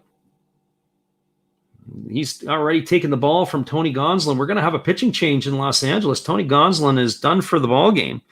So striking out Adam Frazier, and now we're going to have a pitching change. We'll get you that in a minute, but it looks like it could be Brusdar Graterol coming out of the pen. But we'll be back in just a couple moments with the change and all that information. Stick around, everybody. We're glad you're with us, whether you're listening live or on delay.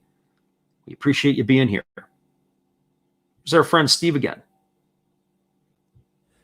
Hello, and we'll be right back to Last Straps Baseball after this brief message from me, Steve Rademacher. Thank you all for watching my channel and supporting me.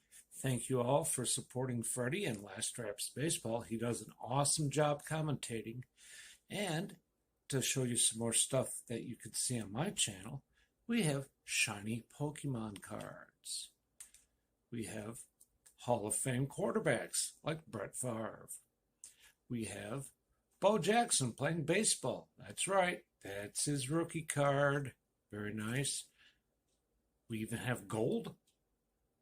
We have gold. We have wrestlers. That's Rowdy Piper. And yes, we even have Jason Stokes and many ways to destroy him. So now, thank you again. Back to your regular program with your host, Last Straps Baseball.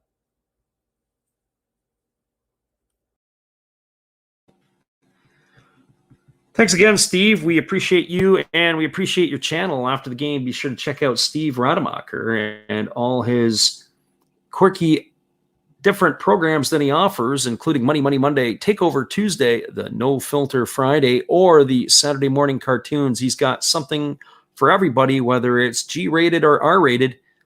He has things for everybody to look at. It is going to be Brusdar Graterol entering the ballgame. The 22-year-old has a 3-0 record on the season. He's appeared in 32 ball games. He's got a 4.18 ERA. He's got 32 1/3 innings under his belt. He has allowed 31 hits. He's walked 13, struck out 27, and he's allowed 15 of the 16 runs are earned. and he has taken over. He's had a bit of a setback this year. He was sent down to Oklahoma City. He had 17 games in AAA as he was trying to sort out some of his mechanical issues. And the first pitch is a 100-mile-an-hour fastball delivered to Machado. He swings at it. He grounds it to short. Seager fields it as he moves to his left. He fires to first, and that is going to retire Machado. So one pitch and one out, and that is going to do it here for the Padres in their half of the fifth inning. But for San Diego, they had 2 runs in the inning on 1 hit. There were no errors and nobody left the board. It was the 2-run missile by Fernando Tatis Jr. As we said, we'll be looking for a stat cast on that one. It is at going to the bottom of the 5th inning. It is the Los Angeles Dodgers for the San Diego Padres 3. Stick around, everybody. We'll be back in just a couple minutes with all the action. We're glad you are with us tonight. Here's one of those Did You Knows.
Welcome back, everybody. It's going to be the 9-1-2 hitters in the batting order for the Dodgers. It's supposed to be the pitcher's spot, then Mookie Betts and Corey Seager coming to bat to face Vincent Velasquez. To me, that was a little bit of an eyebrow-raising move to make the pitching change when they did. That pitch, and we're going to go back and just take a look. They've estimated the home run at 467 feet. By Fernando Tatis Jr. That's 66 feet past the major league average. Of course, that ball had left the stadium. As I said, maybe once it finished rolling and down into the parking lots at Chavez Ravine, we might have a different number on that. But that is the estimated blast. That thing got out in a hurry. And so here we go back to the live action. You have a pinch hitter. It's going to be Matt Beattie up at the plate. So that'll be it for Brusdar Graterol. So 1 pitch and 1/3 of an inning for Graterol. So Beattie is stepping in. He's hitting at 256 on the season with 5 homers and 35 RBIs. And there is a fastball that swung on. It's tapped over to the second base side of second base. It's fielded and thrown to first by Adam Frazier. And that is going to retire Beattie. And he ground out 4-3 for out number 1, and that's going to bring up the right fielder on top of the order, Mookie Betts.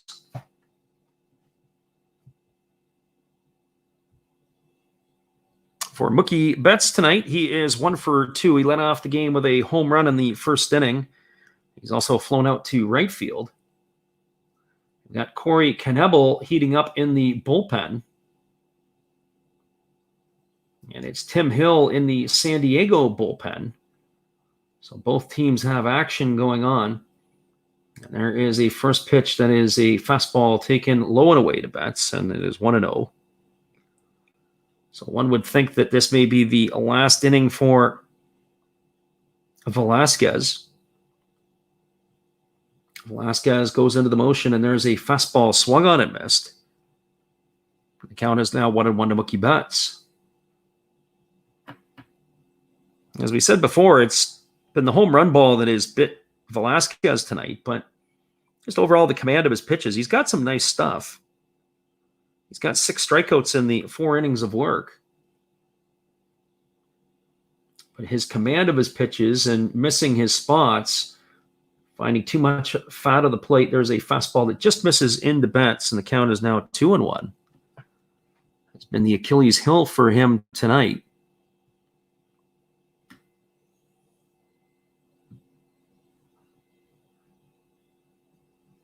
Velasquez ready to deliver. He rocks into the motion. He kicks and delivers. And here's the pitch. It is a breaking ball waved on and missed by Betts, and the count's now 2-2.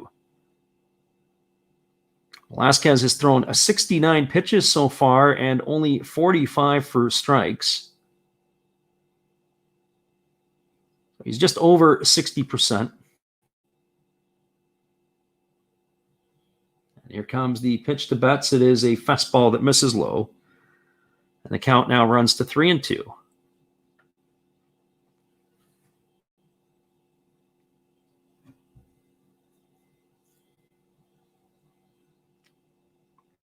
So 3 balls and 2 strikes to Mookie Betts with 1 away here in the 5th. Here comes the payoff pitch from Velasquez.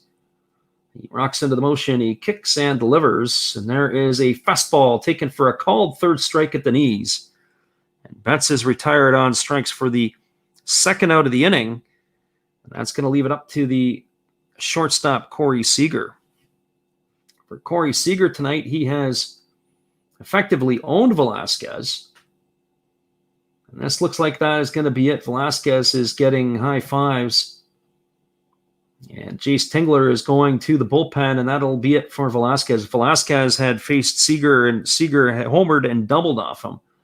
So that is going to be a call to the bullpen. We're going to see Tim Hill make his way to the mound, and we'll be back in just a couple moments with the call here in the 5th inning with 2 away once Hill has completed his warm-up tosses. We'll be right back, everybody. The score is 4-3 for the Dodgers. We're in the bottom of the 5th. We'll be back after this. Well, you've got to have an ace in the hole, a little secret that nobody knows.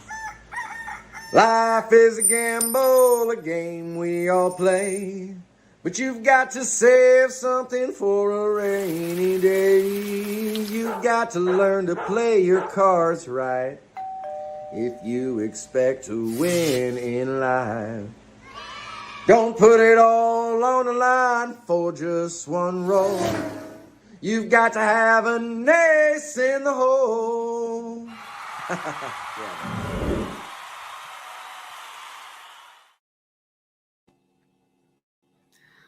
Welcome back, everybody. That is our friend Matt Hollis. Be sure to check out another Hollis build when you get an opportunity. He is always entertaining and also a San Diego Padre fan and native. So don't hold that against him if you're a Dodger fan. He's a pretty good guy. So back to the pitching change here. We've got Tim Hill now coming in to replace Vincent Velasquez. Hill on the season, he is 5-6. He's got a 3.70 ERA. He's appeared in 76 games. He's worked 58 1/3 innings, allowing 51 hits, 34 runs. 24 have been earned. He's walked 23 and struck out 56 batters. And he is taking over here for the right-hander Velasquez. Velasquez, the story tonight has been 4 solo shots. He allowed Mookie Betts and Corey Seager to go back-to-back in the 1st inning, and then Justin Turner and A.J. Pollock went back-to-back in the 4th inning. And that is where we stand. So here comes Hill. The first pitch is a fastball swung on and fouled away. And the count is 0-1. For Hill, he really throws down off of the side. And so facing the left-hander, he steps almost at the hitter and comes across his body. So for the left-handed hitter to stand in there. And there's a fastball that spins Seager out of the way, and the count is now 1-1. So 1 ball and 1 strike. Seager has really started to heat up. He's got 5 homers in his last 10 ball games. And here's the pitch. It is a fastball that misses inside. And the count is now 2 balls and 1 strike to Seager. Seager will be followed by the second baseman, Trey Turner, should he find a way on base here. So here comes the 2-1 pitch. Hill kicks and delivers, and it is a fastball swung on. It's grounded to second. It's fielded by the shortstop, Kim, who is to the right of second base, and that is going to retire Seager. That goes as a ground out, 6-3 for out number 3.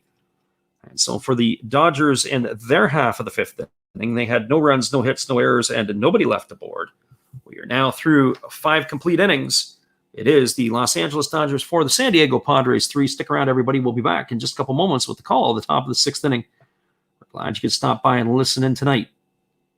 Hold tight. We'll be right back with you. Hey guys, and thank you, Freddie. Steve coming back at you. That's right, Steve Rademacher. I would like to thank each and every one of you that is tuned into my channel. And today, let's do a little shout out for some other great channels you should be watching. There is WVogs 18. There's Big D's Sports and Collectibles. You all know another Hollis build.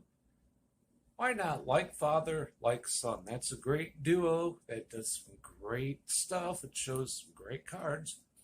And of course, the one and only Bud Stoney, creators of One of Ones. The creator of One of Ones, and they're all signed on the back. Bud Stoney, One of One, like this beautiful Robin Yount that he made for me. He made me another Robin Yount, this time mini, and a Christian Yelich mini. Great cards, and he does more than cards. We have darts of Hulk Hogan and many other things. So give them a look-see and give me another look-see. Subscribers are always welcome, and back to Freddie. As always, thanks again, Steve, for your support. Be sure to check out Steve Rademacher's channel after the game, whether it is Money Monday, Takeover Tuesday, Saturday morning cartoons, or his Shout Out Sunday. He's got a little bit for everybody. Be sure to check him out. And it looks like they found the woman who got the Tatis home run ball that was missiled out. She was down in the food area, and there she is holding that ball. There's no dents in it, but that ball was absolutely rocketed off the bat. Fernando Tatis there in the... And so now we have the heart of the batting order coming up for San Diego. It is going to be Will Myers, Eric Hosmer, and Ha-Seong Kim to get things going for the Padres in their half of the 6th. Corey Knebel is now taking over on the mound for the Dodgers. This is going to be his 27th appearance of the year. He's 3-0. He's got a 2.59 ERA in 24 1/3 innings. He came over in an off-season trade from the Milwaukee Brewers. If you're interested on our channel, if you Google Corey Knebel, we have some Knebel slow motion video. When he was with the Brewers, there was a breaking ball taken for a called strike, and the count is 0-1 to Myers. Myers today is 0 for 2. He's bounced into a fielder's choice, and he's grounded out to short. There's a breaking ball for Knebel that's taken for a called strike, and the count is now 0-2. So no balls and 2 strikes.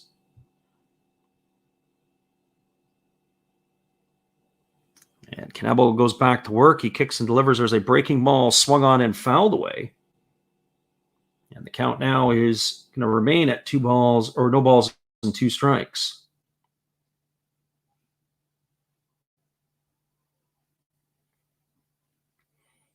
Knebel gets the sign from his catcher Smith, but now he steps off the rubber, and we're going to go back to work and do this all over again. Knebel comes set at the belt.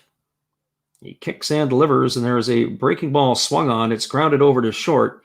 It's fielded by Seager. He fires to first, and that is going to retire Myers. It goes as a ground out, 6-3 for out number 1 here in the 6th inning.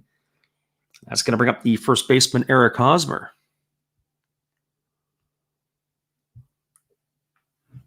For Hosmer tonight, he is 0 for 2. He's flown out to center, and he's popped to short. His average has slipped to 271 on the season. He's got 12 homers to go with 65 runs batted in.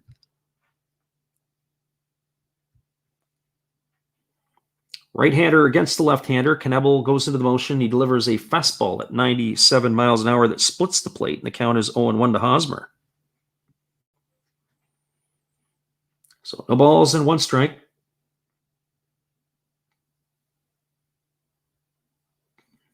Knebel kicks and delivers. There's a breaking ball swung on, and it's fouled off the foot of Hosmer, and it bounces around by home plate, and the count is now 0-2.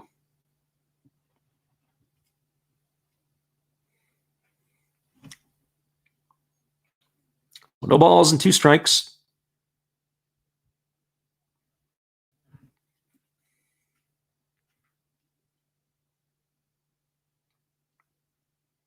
And here's the pitch. It is a fastball that swung on and lifted foul down the left field line.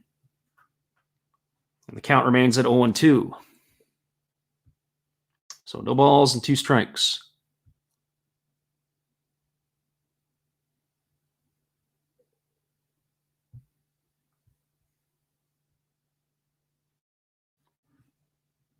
Knebel ready to go back to work again. Here's the 0-2 pitch. It's a fastball swung on. And that's fouled away. And so Hosmer is giving Knebel a bit of a battle here. And the count remains at 0-2.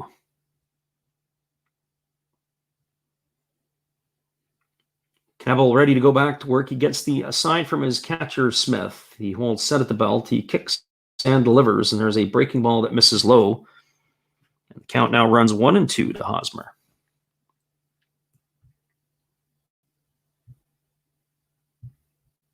Corey Knebel was originally drafted by Tigers. He was drafted out of college. And here's the pitch. It's a breaking ball swung on. It's tapped back to the pitcher. Knebel has to jump. He makes the catch off of a couple of hops. And then he tosses it over to first underhand, and that is going to retire Hosmer. It goes as a ground out, 1-3 for the second out of the inning. So Knebel as the pitcher, drafted in the first round by the Tigers in the supplemental round out of the University of Texas back in 2013. He was ultimately dealt in a trade by the Detroit Tigers along with Jake Thompson to the Texas Rangers for Joakim Soria. And of course, the Tigers were trying to make a push for the playoffs. There's a first pitch breaking ball delivered to Ha-Seong Kim. Kim has turned on this, and this ball is belted down the left field line, and that ball is going to bounce and reach into the seats for a ground rule double. Ha-Seong Kim has his second hit tonight. That ball was absolutely scorched down the left field line. It bounced on the warning track and skipped into the seats. And Kim is aboard with a double. So 2 hits for the South Korean shortstop tonight.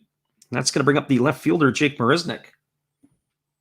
Marisnick tonight is 0 for 2. He has struck out both of his times up to bat. Knebel ready to go to work. He kicks and delivers. There is a breaking ball that misses down, and the count is 1-0. So 1 ball and no strikes. Marisnick's average has slipped to 210 on the season. He's got 5 homers to go with 24 runs batted in. Right-hander against the right-hander. Knebel ready to go back to work. He checks the runner at second. He kicks and delivers. There's a fastball swung on. This ball is driven into deep left field. Moving back in front of the warning track is A.J. Pollock. He's going to make the grab, and that is going to do it for the San Diego Padres in their half of the 6th inning. There was no runs. There was 1 hit. There were no errors, and 1 runner left aboard. We're moving to the bottom of the 6th inning. It is the Los Angeles Dodgers 4, the San Diego Padres 3. Stick around, everybody. We'll be back in just a couple moments with the call of all the action. Here is our friend Matt again. Good evening, ladies and gentlemen. Namaste. Hey, I hope you guys have been enjoying the game. My name is Hollis. I've got a YouTube channel called Another Hollis Build. I love baseball cards. I open up brand new product for you guys. I open up old stuff. I do breaks. I do auctions. All kinds of stuff concerning baseball. I'm Friars faithful, Padres to the end. I also love Garbage Pail Kids and my animals. I have a ton of animals. It's like a mini petting zoo here around my house. I also love my city, San Diego, baby. I take you all around the city and show you what's up. If you guys dig stuff like that, cruise on over and check it out. It's Another Hollis Build. If you dig it, subscribe. I'd really appreciate to have more follow me along on the journey. Hey, either way, you guys have a wonderful day or a beautiful, beautiful evening. No matter which one it is, make sure that you make it great, my friends. Big up Last Raps Baseball. Yeah, Freddie, let's go. One love and peace. Yeah, man.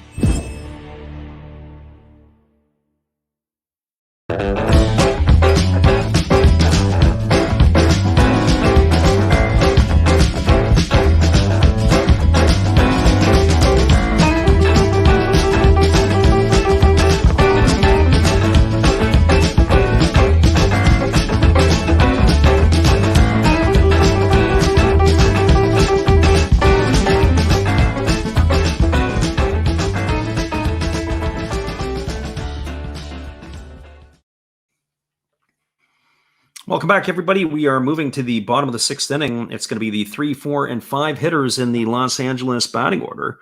That means it's going to be Trey Turner, Max Muncy, and Will Smith to get things going here for the Dodgers and their half of the sixth inning. And there have been some changes as we are now into the bullpens for both of these ball clubs. Sean Anderson is the new pitcher in the ball game. The right-hander is taking over for Tim Hill. This is going to be his 16th appearance. He's 0-0 on the season. He's got a 7.66 ERA, 22 and a third innings of work. So Sean Anderson is the third pitcher tonight for the San Diego Padres. And, of course, both teams are now into their pens. It is going to be Trey Turner to get things going. As he steps to the plate, Turner is 1 for 2 tonight. He singled and was caught stealing in the first, and he has flown out to right field his last time up. So Anderson, this is his third ball club this year. He's been with Minnesota, Baltimore, and now with San Diego. Big right-hander, ready to go to work. He kicks and delivers. There's a breaking ball swung on. It's tapped to short. It's fielded by Kim. He does a 360-degree turn. He leaps in the air and throws to first, and that is going to retire the leadoff hitter, Turner. They may want to go and have a quick peek at this before he comes off the field, but Kim goes to his glove side. He turns, he spins, he throws off 1 foot. The ball was picked out of the dirt by Hosmer. They're going to maybe take a look at this, or at least the Dodgers are going to have a look. Let's see if Hosmer has made the play or if he hasn't. And no, Hosmer couldn't come up with the ball, so it looked like he would have been in time. So that is unfortunate for Ha-Seong Kim. That would have been a highlight reel play, and Turner is aboard. So Hosmer showing some frying pan hands over there at first base. It looked like they would have had him on the replay. They definitely would have had him. He just couldn't control the ball as it popped out of the glove. It'll be interesting to see how they rule that. They do give it a single for Trey Turner. I'm not so sure about that one, as the first baseman couldn't come up with it. That was a pretty routine play that needed to be made. There's a first pitch fastball that misses inside to Muncy, and the count is 1-0. So Turner, a threat on the base pass, has 32 stolen bases. We'll keep an eye on him to run again. He ran in the first inning and was thrown out. It was a bit of a tag as it was on his calf muscle. Throw was up the line from Rivas, but he did retire the runner. So here comes the pitch, and it is a breaking ball swung on and fouled away. And the count is 1-1. So 1 ball and 1 strike. It's a 4-3 lead here for the Dodgers in their half of the sixth inning. And they've got the leadoff hitter on here in Trey Turner. Sean Anderson has bounced around this season. He made his big league debut with the Giants back in 2019, and there's a fastball swung on. It's grounded up the middle. It's fielded by the second baseman, Frazier. He fires over to first, but that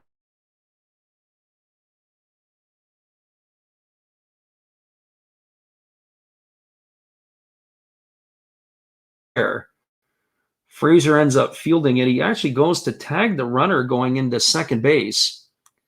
It was a good heads-up play. Good slide by Frazier as well. Or good slide by Turner, I should say, as well. And they fire over to first base, and that is going to retire Muncy. It goes as a ground out, 4-3. Not only is Turner a quick player, he's also a headsy player on the base paths. That's going to bring up the catcher, Will Smith.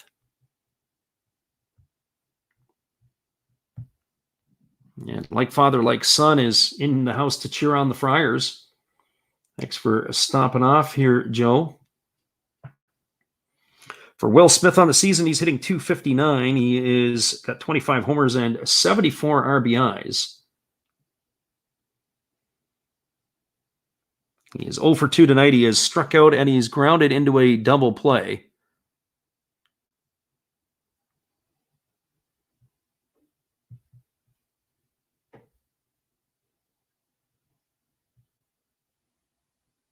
So Anderson checks the runners. He kicks and delivers. There's a breaking ball that misses down, and the count is 1-0. So 1 ball and no strikes.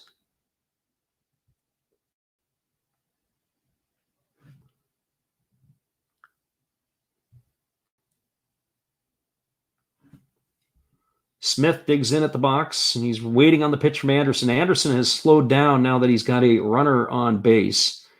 He kicks and delivers. There's a breaking ball. It's a check swing, and that's lifted foul over on the first base side. The count goes to 1-1 on Smith.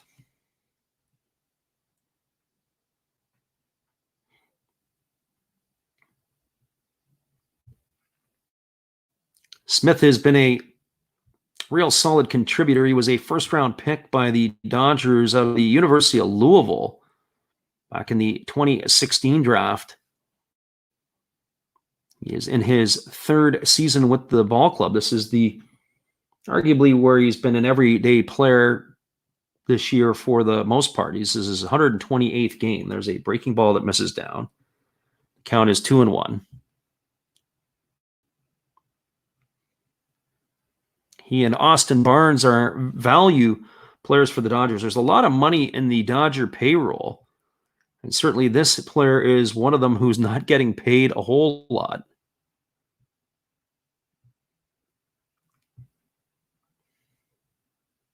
So here comes the 2-1 pitch to Smith. It is a breaking ball swung on. It is lifted foul over on the first base side of home plate, and the count now goes to 2-2.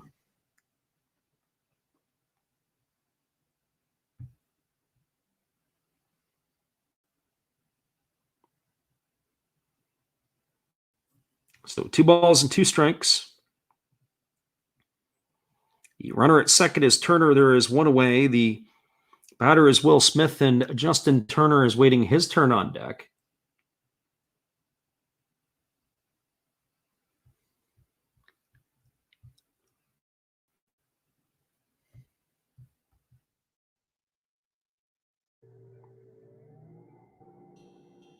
Here we go back to the live action, and Anderson gets his sign from the catcher, Rivas. Ready to go back to work. Holds at the belt. He checks the runner, Turner at second. He checks him again. He kicks and delivers. There is a changeup swung on and fouled off into the shins of Will Smith. And the count remains at 2-2. So 2 balls and 2 strikes. We want to thank everybody for checking in tonight, whether you're listening on Twitch or whether you're listening on YouTube. We appreciate you being here tonight. And thank you for checking in on our calls. And here comes the pitch from Anderson. It is a fastball swung on. It is lifted down the right field line. It's going to be trouble. It's going to get down. Myers picks it up. Coming home to score is going to be Turner. And Will Smith is aboard with the single. So he's got himself a base hit single here, and that is going to be an RBI as well. I'm a little surprised he only had a single out of that one. That ball hit down the line. The right fielder, Myers, had to come a long way to come and get it. It wasn't like the ball had hung up in the air. The ball gets down and scores Turner from second base. That extends the Dodger lead to 5-3. And that's going to bring up Justin Turner to the plate. So here comes Turner. The first pitch to Turner is a fastball. This is swung on. It's grounded to the right side. It's through the 4-hole. This ball is going to get into right field. Smith is digging for third. And Turner is aboard with a single. And Will Smith is all the way around to third base. And that's going to put runners on the corners. Good piece of hitting by Turner. And Will Smith is now gone first to third. Ball had eyes right through the 4-hole, right to the left of the second baseman, Frazier. And Smith able to go first to third, and Turner is aboard with a base hit, and that's going to bring the pitching coach out of the San Diego dugout. Have a couple words with his right-hander, Anderson. And that's going to bring A.J. Pollock to the plate. And we got George Seinfeld out here tonight. We've seen him around before. Thanks for being here. He says he put $20 on the Dodgers, and probably a good bet. Dodgers have been playing pretty good baseball lately, and of course the home runs tonight, the 4 of them by Betts, Seager, Turner, and Pollock, have done the damage, and now they have strung 3 singles together here in the 6th inning. They've tacked on another run to give them a 5-3 lead. So we thank you for stopping in and checking out the channel tonight. We appreciate it. We know you've been around here before. So here comes A.J. Pollock. Pollock on the season, he's got his average up to 302. He's got 20 homers now on the year with 66 runs batted in. So Anderson ready to go back to work. And here's the pitch. It is a breaking ball. This pitch is swung on. It is hit into deep left field. There's going to be room. The left fielder, Merznik, makes the catch. Tagging at third is Smith. Here comes the throw in. And a good piece of base running by Justin Turner as he tags at first, and both runners advance. So Turner on the sac fly by Pollock advances to second. The runner Smith at third scores. That increases the lead now to 6-3. With the RBI by Pollock, that's his second of the ball game. That's going to bring up the center fielder, Cody Bellinger.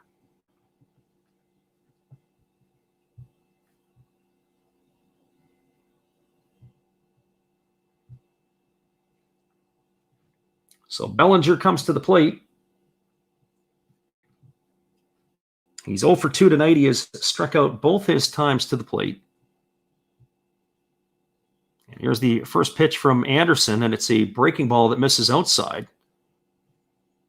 And the count is 1-0. Bellinger has really struggled this season. He entered tonight's game hitting 161. They do have a pinch hitter on deck in the form of Chris Taylor, and there's a fastball swung on. It's grounded up the middle. This is going to get into center field. Tatis fields it, and Bellinger is going to stop at first, and Turner's going to come all the way around from second base to score. And that's another run here for the Dodgers in their half of the 6th inning. That is going to extend the lead to 7-3. The Padres just can't find a way to stop the bleeding right now, and that's going to bring up the pinch hitter in Chris Taylor.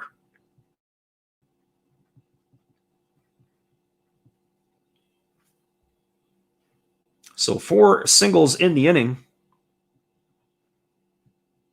for the Dodgers have accounted for 3 runs. As Taylor strides to the plate.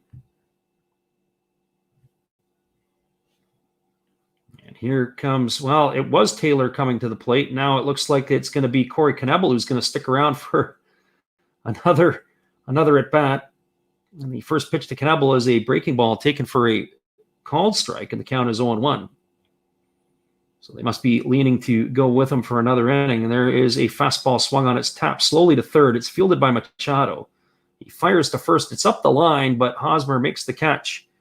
And that is going to retire Knebel on a ground out, 5-3 for out number 3. But the damage has been done in the inning. There were 3 runs on 4 hits. There were no errors and 1 runner left aboard. We are now through 6 complete. It is the Los Angeles Dodgers 7, the San Diego Padres 3. Stick around, everybody. We'll be back in just a couple moments after this. Here's another message from our friend Matt. Well, you got to have an ace in the hole, a little secret that nobody knows. Life is a gamble, a game we all play, but you've got to save something for a rainy day. You've got to learn to play your cards right if you expect to win in life. Don't put it all on the line for just one roll. You've got to have an ace in the hole.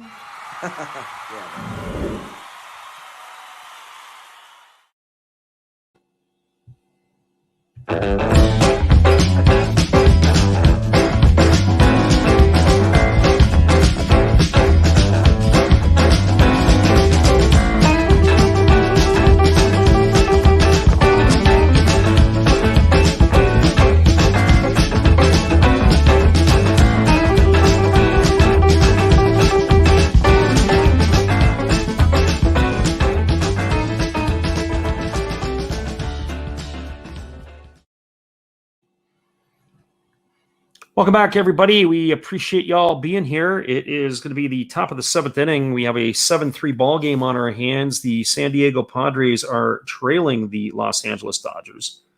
It is going to be the 8, 9, and 1 spots in the San Diego batting order. It'll be Webster Rivas, the pitcher's spot, and Fernando Tatis Jr.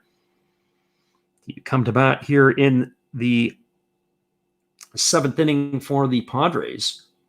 3 runs, 5 hits, no errors for the Padres. 7-10-0 for the Dodgers is the line so far tonight. And that's what we are looking at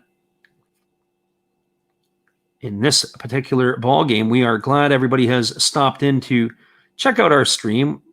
Whether you're listening on YouTube or on Twitch, we appreciate you being here. And thank you for your time in being here today. So now we've got Webster Rivas to lead it off here, and we would assume that they're probably going to be pinch hitting for the relief pitcher Anderson. There is a change defensively for the Los Angeles Dodgers. They have Chris Taylor has gone into left field, and Corey Knebel is coming back on for his 2nd inning work. So Chris Taylor will enter into the spot where A.J. Pollock was in the batting order. Pollock, of course, had a nice line tonight. He was 1 for 2. He had a homer, a couple of RBIs. We thought he was coming in to pinch hit for Knebel, but then Knebel came up and batted for himself. So here's Webster Rivas to lead it off, and the first pitch to Rivas is a fastball. Misses upstairs, and the count is 1-0. It was a fairly light inning last inning for Knebel. He only threw 13 pitches. And 11 of them were for strikes. So here comes the 1-0 pitch. It's a fastball taken at the knees for a called strike, and the count is 1-1. So 1 ball and 1 strike.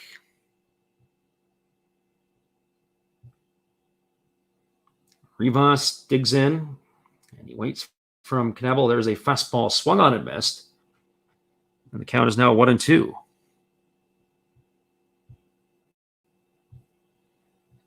So 1 ball and 2 strikes.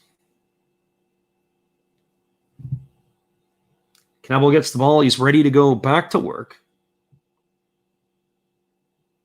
He kicks and delivers. There's a fastball that swung on. It's fouled straight back right behind home plate. And the count remains at 1-2.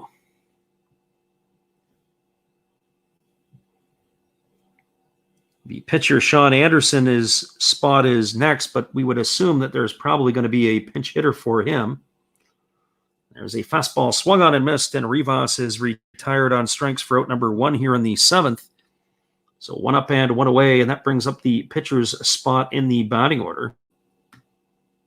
There are options, a number of options for the Padres. I'm not sure if Jurickson Profar is an option. He left the game last night.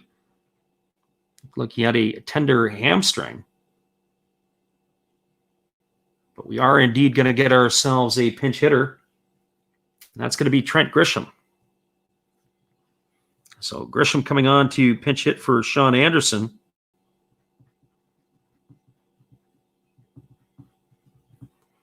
Grisham is hitting .238 this season. He's got 15 homers to go with 61 RBIs. And the first pitch from Knebel is a breaking ball down and in. And the count is 1-0. So 1 ball and no strikes.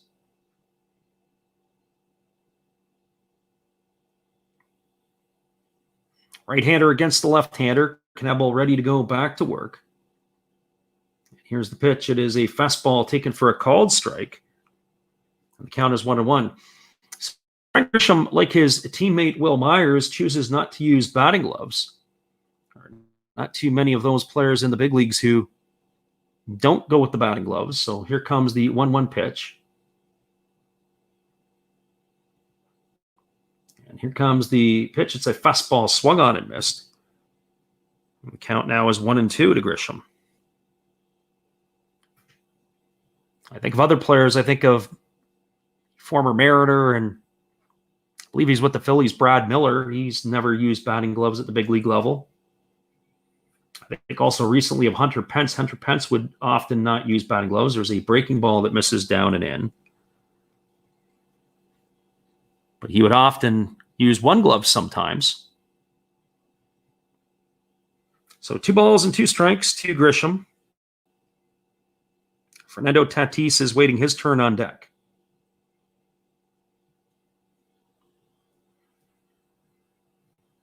Knebel gets on the rubber. He gets his sign from his catcher, Smith. He's ready to go back to work. He comes set at the belt. He kicks and he delivers, and there's a fastball that misses inside. And the count is now 3-2.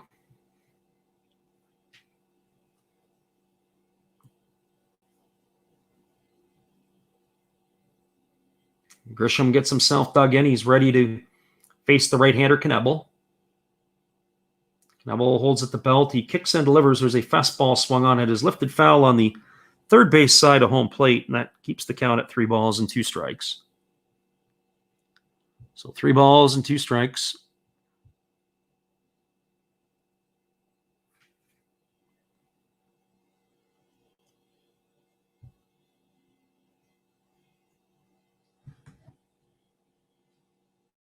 Knebel checks the sign from his catcher, Smith. He's ready to go back to work. He holds at the belt. He kicks and delivers. There's a fastball that misses upstairs, and Grisham has drawn himself a 1-out walk here in the 7th, and that's going to bring up the center fielder, Fernando Tatis Jr. It's also going to bring Dave Roberts out of the dugout. And we're going to get ourselves a pitching change. That is going to do it for Corey Knebel. So while we have this pitching change, we'll be back in just a couple moments, everybody. Score is 7-3 for the Dodgers. We're in the top half of the 7th, and the pitching parade is going to continue as the bullpen is going to be busy at work here. This is the 4th pitcher of the night for the Dodgers. We'll be back in just a moment. Thanks for being here with us. Hold tight while we spin you these tunes.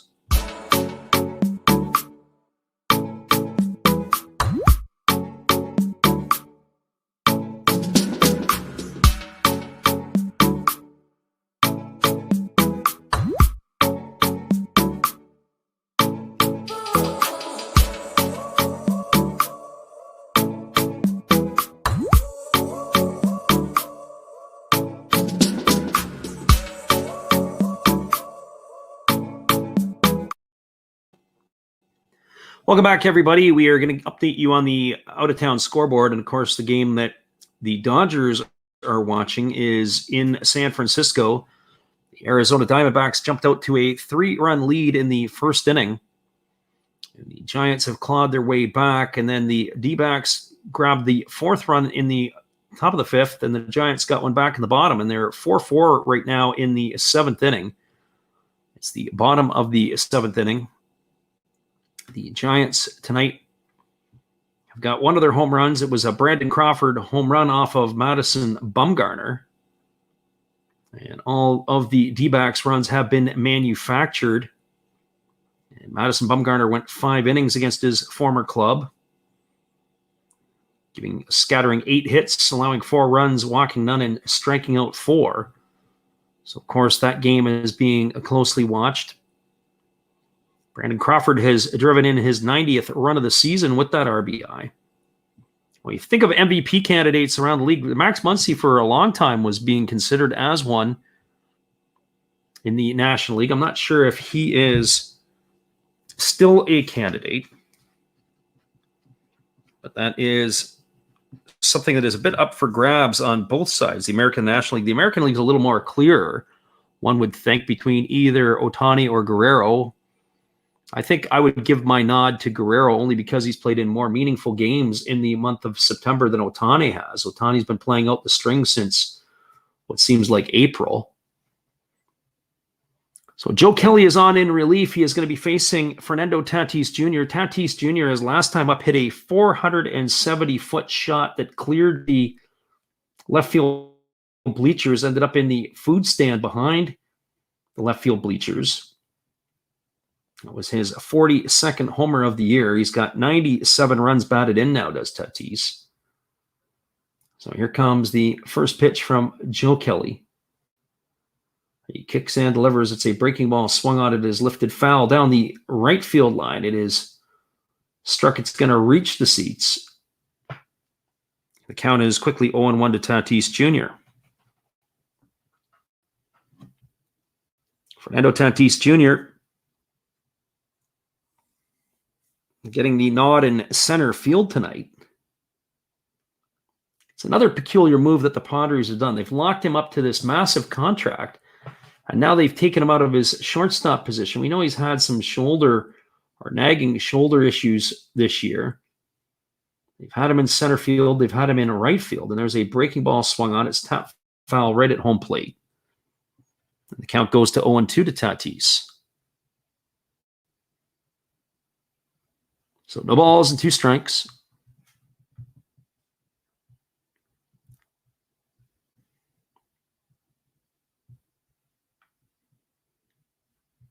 Tatis digs in at the plate. He's ready to go against the right-hander Kelly. Kelly gets the sign from his catcher Smith. And he comes set at the belt.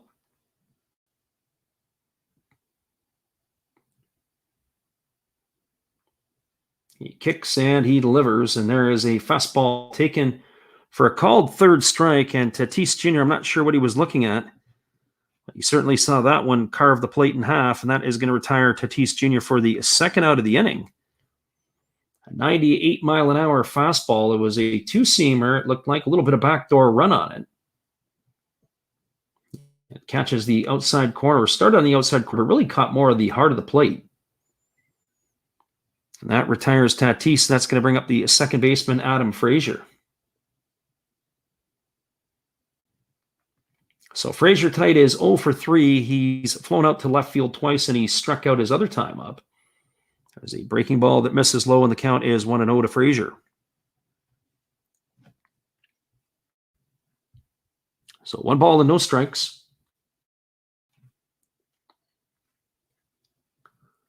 Right-hander against the left-hander. Kelly ready to go back to work.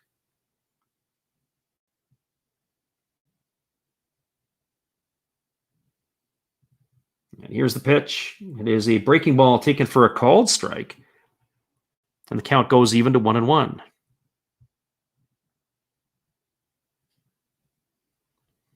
So 1 ball and 1 strike.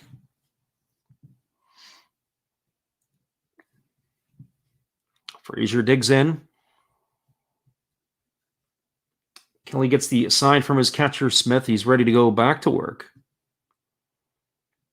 And there is a breaking ball that misses down, and the count now goes to 2-1. It's a good block by the catcher Smith.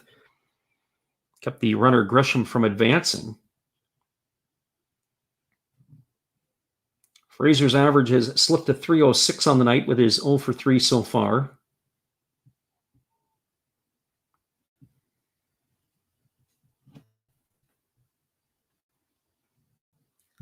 Frazier was an all-star this season for the first time in his career. Of course, that was when he was with the Pittsburgh Pirates. And here comes the pitch. It is a fastball that misses off the inside corner, and the count runs to 3-1. This is Frazier's 6th year in the big leagues, all of the time until the trade was with the Pittsburgh Pirates. Been a steady player. He's a lifetime 282 hitter.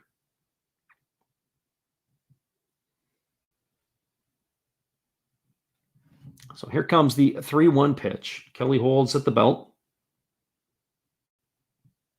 He kicks and he delivers. There is a fastball that misses upstairs. That's going to be ball 4 to Frazier. That's going to bring up the third baseman, Manny Machado. Machado tonight is 1 for 3. He singled in the first inning, but he was erased on a fielder's choice. He's also grounded to short twice. So he's 1 for 3 on the evening.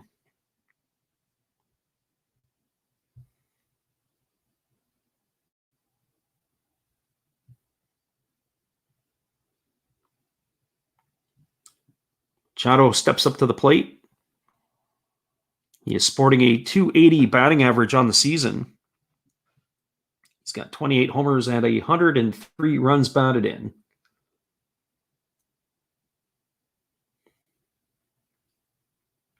He gets himself set, and we're ready to go back to work. Kelly gets the sign from his catcher Smith.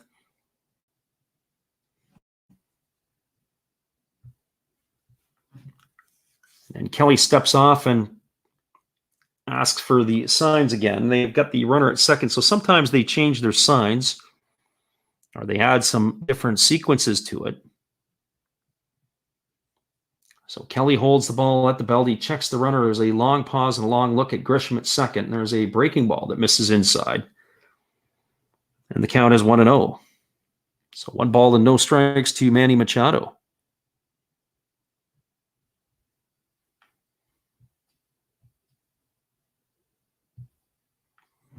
Kelly gets the sign from his catcher, Smith. He's ready to go back to work. He looks Grisham back to second. He kicks and he delivers, and there is a fastball that misses low. And the count is 2-0. There's action in the Dodger bullpen. Left-hander up, it's Alex Vesia. One would anticipate that should Will Myers come to the plate, we may see the pitching change. If anything, they probably would like to get out of this inning with the Dodgers and not have to bring him out until next inning. Here's the pitch. It's a breaking ball, but home plate umpire said that Manny Machado went around, and the count is now 2-1. So 2-1 to Machado.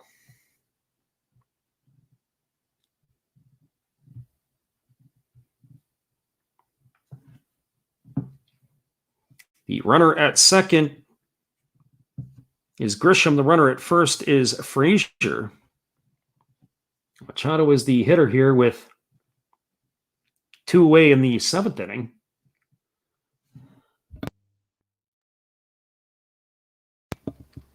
Now Machado asks for time and he steps out, and we're going to do this all over again. So 2 balls and 1 strike.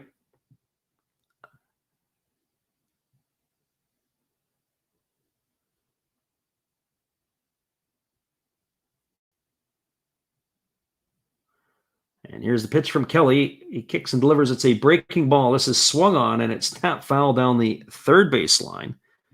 And the count goes to 2-2. Very interesting delivery from Kelly there. Kelly would be checking the runner at second. He'd be looking him back. And in this particular one, he lifts his leg and he stares back at the runner at base, and then he delivers to the plate.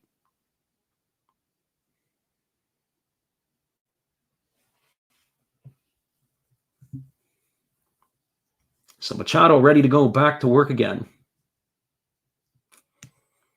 He's got an open stance. Kelly gets the sign from his catcher, Smith. And now time has been called again by the batter, Machado. One thing I will say is that when we get into the bullpens, and I've said this ad nauseum, is that the starting pitchers who are in the games, they have good tempo and pace.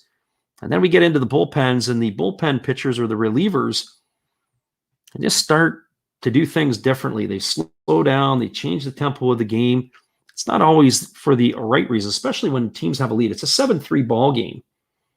And the Dodgers have brought this game to a grinding halt, not just by changing pitchers, but by how they've changed the pitchers. And here's Kelly's delivery to the plate.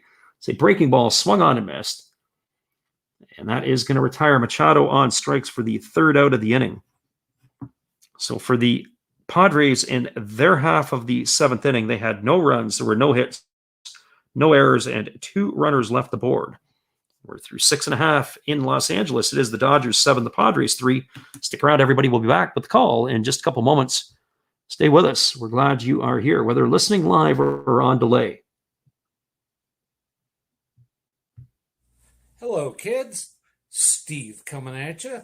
It's Steve Rademacher. And if you like interesting stuff, if you like to laugh a little bit, and if you enjoy collecting, this channel's for you. If you like non-sport cards, we have them. You like pseudo-sport cards, we open them. Even if you like entire boxes of completely pointless stuff or other sports, we have everything here. I drop a different video every day, and there's always a theme to it, from No Filter Friday to Saturday morning cartoons, even Sunday shoutouts. Once in a while, we'll get a little froggy and show Money Money Monday. where I showcase a bunch of my currency. We have Legos, we have Star Wars, we have a good time. We even have my brother on Takeover Tuesday. Be there or be square. Back to Freddy.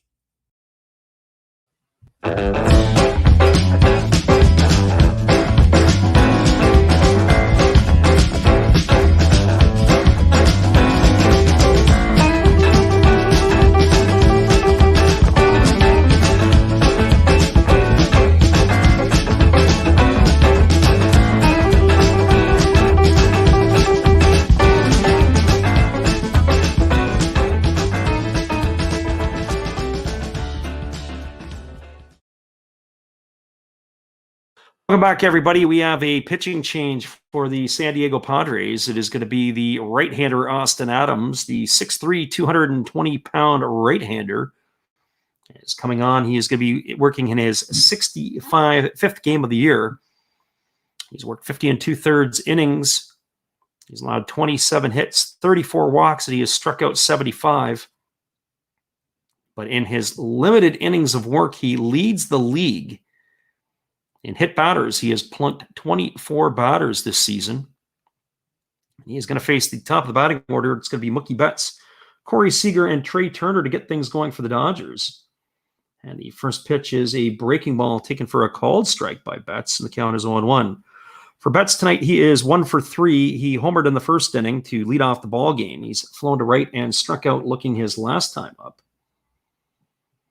Adams ready to go back to work, and there's a breaking ball swung on it. Is lifted into shallow left field. Moving back on it is the shortstop, Kim. He's going to make the catch. And that is going to retire Betts for the first out of the 7th inning. So 1 up and 1 away, and that's going to bring up the shortstop, Corey Seager. For Seager, he is 2 for 3 tonight. He's homered and doubled. He's also grounded to short. So Seager steps up to the plate, ready to face the right-hander Adams.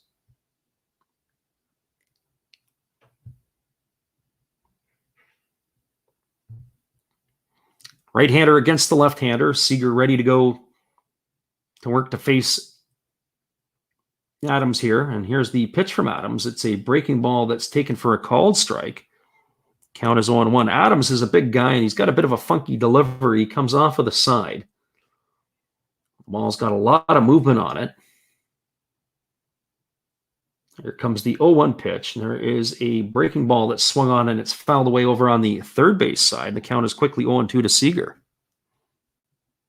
So no balls and 2 strikes.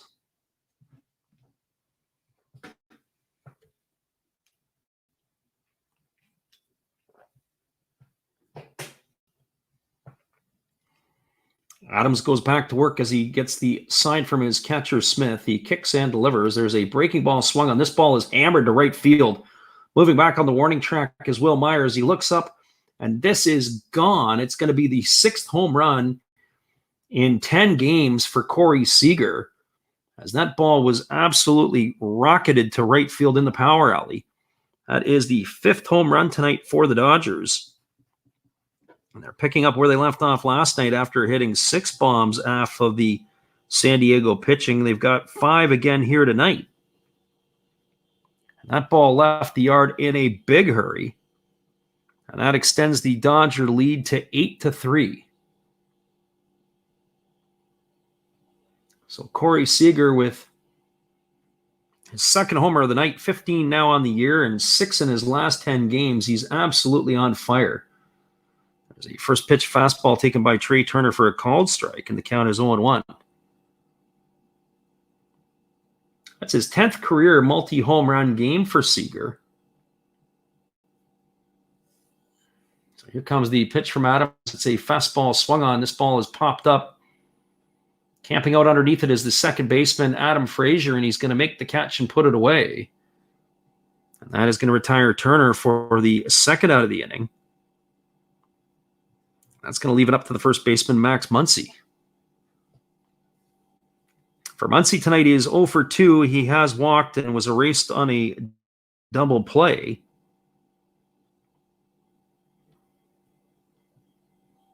We were saying earlier, they were talking about MVP candidates in the National League. It's wide open. I was talking about Bryce Harper being a MVP candidate. Juan Soto has pushed his way into the conversation. But I don't think Juan Soto should deserve consideration. He's not had to play any meaningful games, not since April anyway, or May. Nationals have been out of the playoff hunt for a long time, and there's a fastball that is swung on and fouled away down the right field line. The count is 0-1 to Muncy.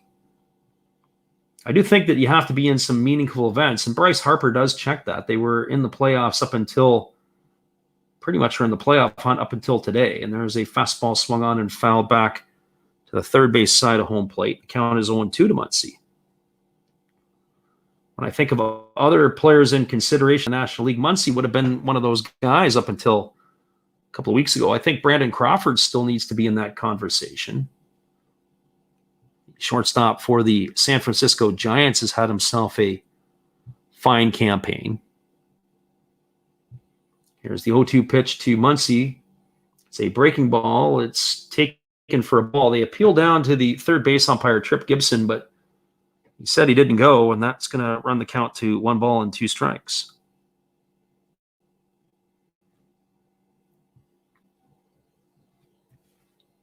There'll be a lot of talk and a lot of banter. This is going to be a very difficult year. There's probably about 5 candidates for the Cy Young Award as well, and 3 of them are Los Angeles Dodgers. There is a breaking ball that's down. Again, they appeal over to third base. And again, Tripp Gibson says he didn't go.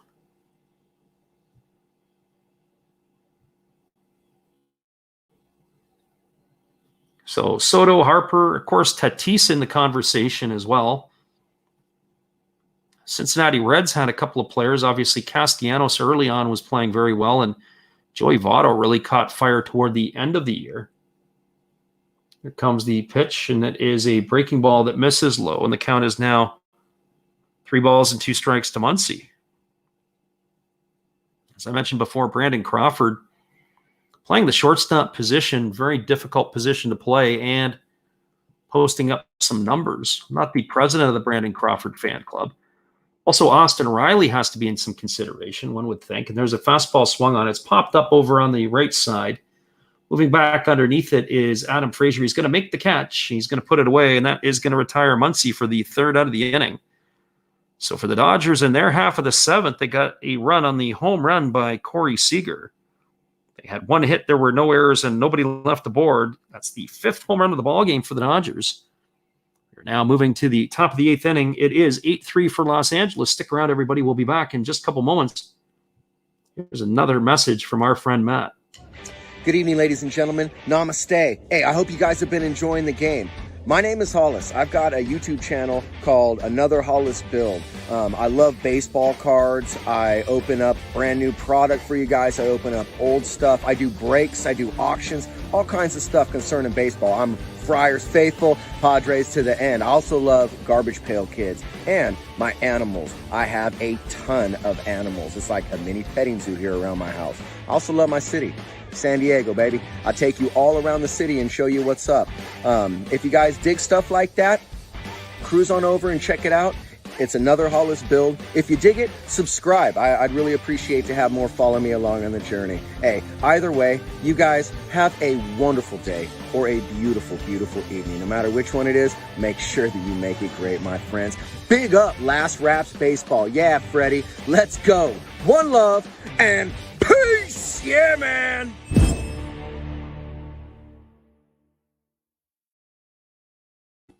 Thanks again to Matt Hollis. That's Another Hollis Build. After the game, be sure to check out his channel. He's a supporter of ours, and we like to support his in turn.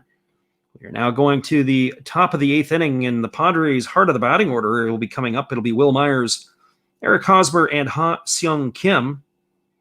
And the Dodgers, Joe Kelly last inning was doing his work. We're going to see if they are going to the bullpen to make a pitching change. And we have Evan Phillips that is now making his way to the hill. This is going to be the 5th pitcher of the ball game for the Dodgers. So Phillips is now taking over here in the top of the 8th inning. The Dodgers are going to be playing the Brewers on Friday, Saturday, and Sunday. 3-game set. They're currently 2 games back behind the San Francisco Giants. The Giants are all knotted up at 4 with the D-backs in the top of the 9th. So those games will have some positioning. Of course, the St. Louis Cardinals will be the opponent for whoever it is as the other wild card team who wins the wild card division. The Cardinals have that sorted out. So here we are, ready to go back to the action, and Evan Phillips is taking over on the hill, a right-hander. He's going to be in his 7th game this year. He's 1-1. He's got a 4.35 ERA. So Phillips is coming in to take over.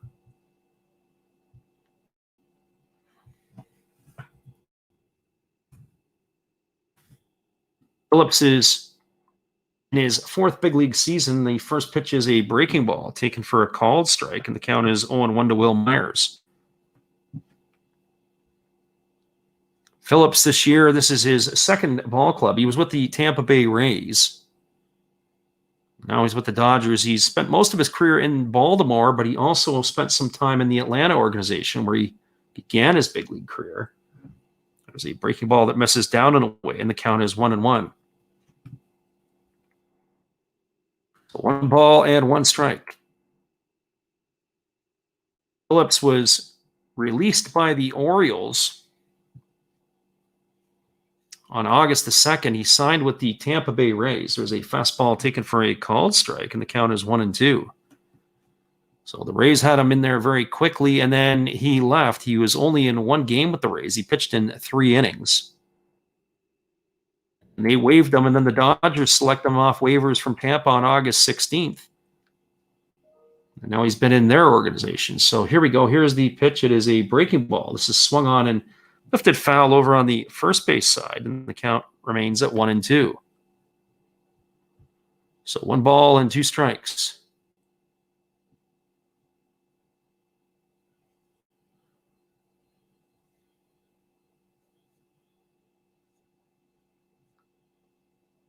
So here comes the 1-2 pitch to Myers. Phillips holds at the belt. He kicks and delivers, and it's a breaking ball swung on and missed. And that is going to retire Myers on strikes for the first out of the inning, and that's going to bring up Eric Hosmer. As I peel through the numbers on Phillips, in his career, he's got 75 strikeouts in 64 1/3 innings, and now you can add a 76 to his career total. Doesn't appear to be overpowering, but he's got a decent curveball, which looks like it could be as a good out pitch. Here comes the first pitch to Hosmer. That's at 95 miles an hour, so he dials that one up and blows it by Hosmer for strike 1. Hosmer tonight is 0 for 3. He's flown to center, he's popped to short, and he's grounded back to the pitcher.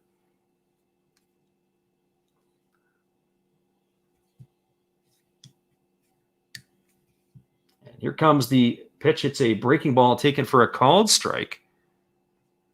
And the count is now 0-2. So no balls and 2 strikes.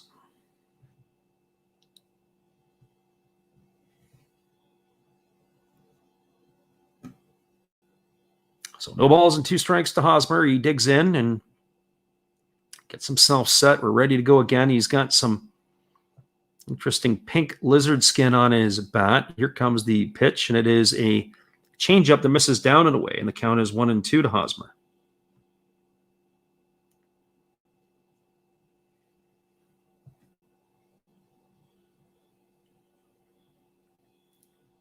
Phillips ready to go back to work. Here comes the pitch. It is a breaking ball swung on and missed.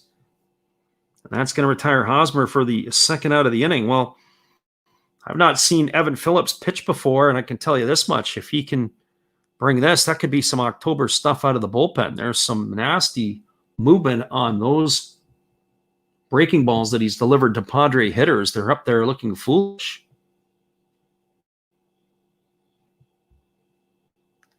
Sometimes you get guys, they come in out of nowhere and they can really do some work for you. And this might be one of the auditions for the right-hander going forward. That's going to bring up Ha-Seong Kim, and Ha-Seong Kim is a pretty good breaking ball hitter.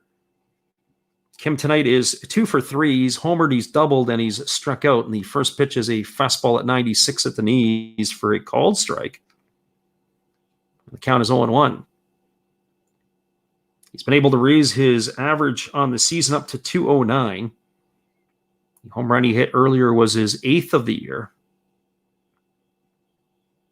Here comes the 0-1 pitch. It's a breaking ball that misses outside. The appeal down to first base, but Brian Gorman, the first base umpire, said he didn't go.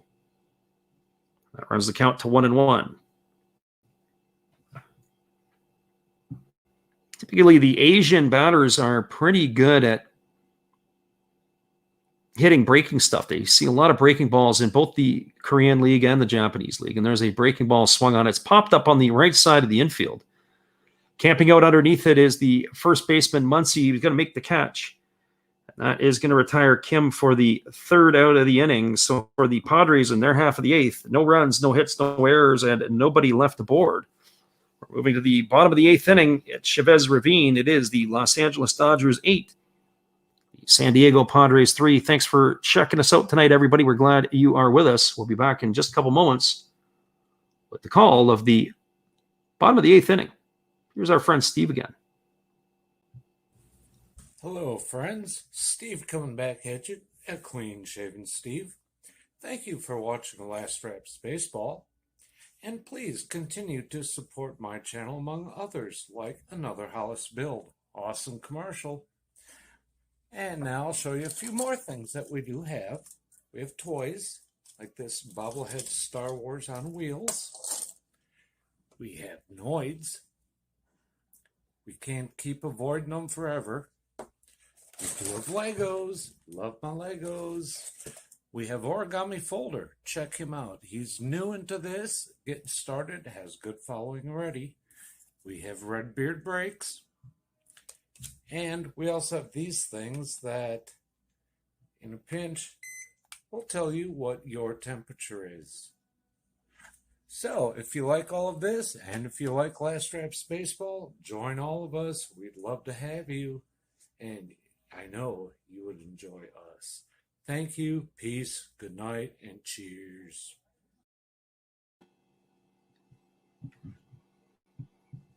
Welcome back, everybody. It is going to be the 5, 6, and 7 hitters in the Los Angeles batting order coming up to bat here in their half of the 8th inning, and that means it's going to be Will Smith, Justin Turner, and Chris Taylor in the Dodger batting order, and they are going to be facing,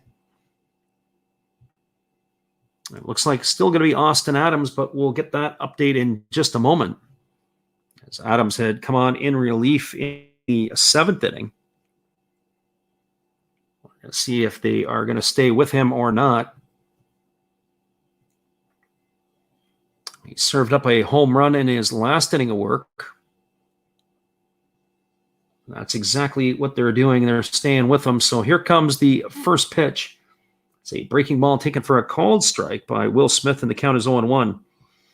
Smith tonight is 1 for 3, singled and knocked and run his last time up. He's also grounded into a double play and struck out. He's got his average at 260 on the season. And here's the pitch from Adams. It's a breaking ball swung on. It's lifted into center field. Moving to his left and then back to his right is Tatis. He makes the catch. And that is going to retire Smith for the first out here in the 8th inning. And Tatis is making waves with his hand out there in the outfield, I guess indicating that that ball was probably knuckling out toward him. It was not an easy play by any stretch of the imagination. And here comes Justin Turner. Turner tonight is 2 for 3. He singled his last time up and scored a run. He homered in the 4th. It was a solo shot, and then he struck out back in the 2nd inning. And here's the first pitch from Adams. It's a breaking ball that misses outside, and the count is 0-1. Check that 1-0. So 1 ball and no strikes to Turner. It's still in the top of the 9th inning in San Francisco. The Diamondbacks are all knotted up with the Giants at 4. There is a breaking ball that misses outside, and the count is now 2-0 to Justin Turner. I wonder what's happening over there. There seems to be a bit of a delay in San Fran. There's a breaking ball that misses outside, and the count now goes to 3-0. So 3 balls and no strikes.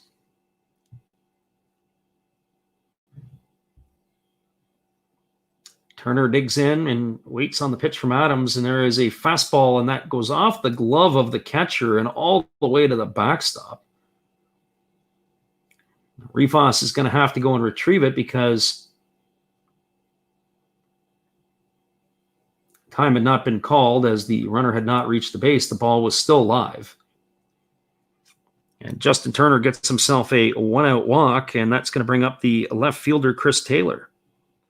It's going to be Taylor's first at bat of the ball game. He's hitting .256 on the season. He's got 20 homers and 73 runs batted in. He came on in the 7th inning to replace A.J. Pollock defensively. So Taylor stands in at the plate. Adams kicks and delivers. There's a breaking ball that drops in for a called strike, and the count is 0-1. Taylor will be followed by the center fielder, Cody Bellinger.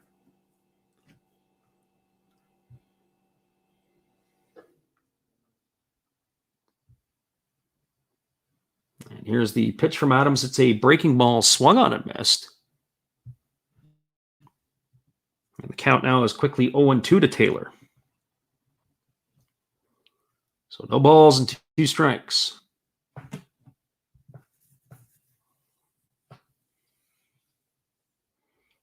Taylor gets himself dug in. He's ready to face the right-hander Adams. Here comes the 0-2 pitch. Adams kicks and delivers. It's a fastball that misses upstairs, and the count is 1-2.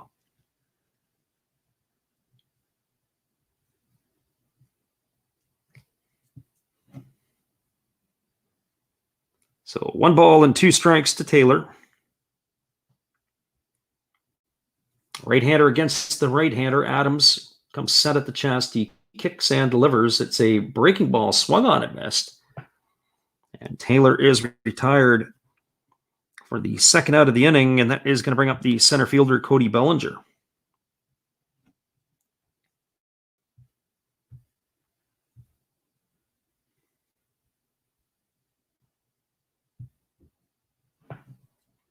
Bellinger tonight is 1 for 3, singled and knocked a run in his last time up. He's also struck out a couple of times. His average has climbed up to 162 on the season. So here comes the pitch from Adams. It is a breaking ball, swung on and missed. And the count is 0-1. It is the pitcher's spot on deck, and it's Gavin Lux who has moved into the on-deck circle. He left the game last night after crashing into the wall in center field. He got the night off tonight. So here comes the 0-1 pitch. It's a breaking ball that catches the outside corner, and the count is now 0-2 to Bellinger. So no balls and 2 strikes.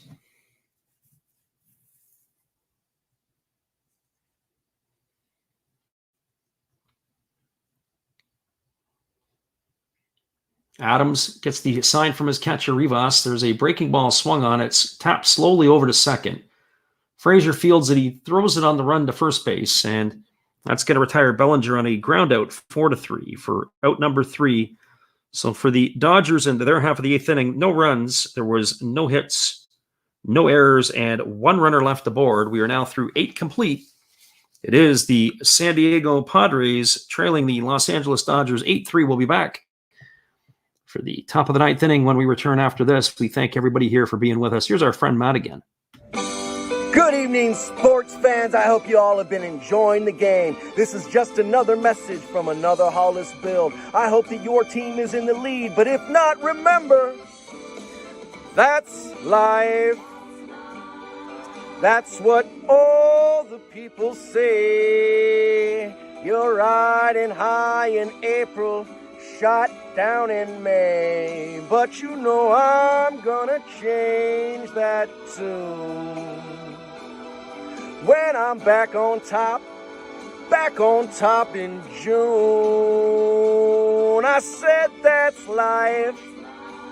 And as funny as it may seem, some people get their kicks stomping on my team. But I don't let it get me down.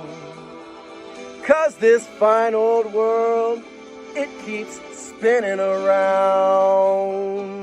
I hope you enjoy the rest of the game. And if it remains the same, remember, that's life. You want your fill? Go check another Hollis build on YouTube. Last Raps Baseball. Let's get back to the game. Let's go! You know that's life. You know it. One love and peace.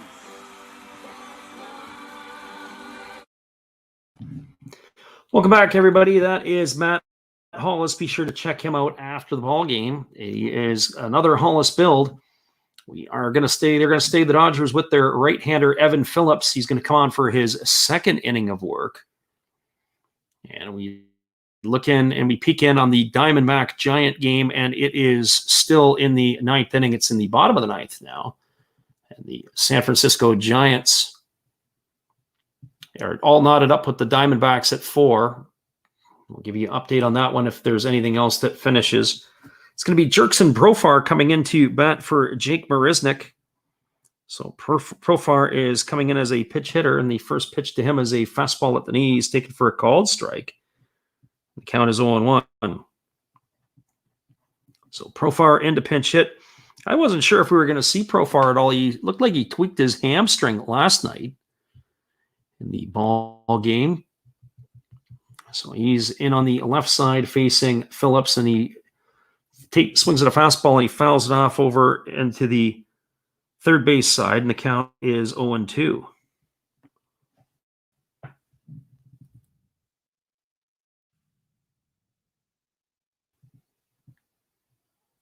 So Profar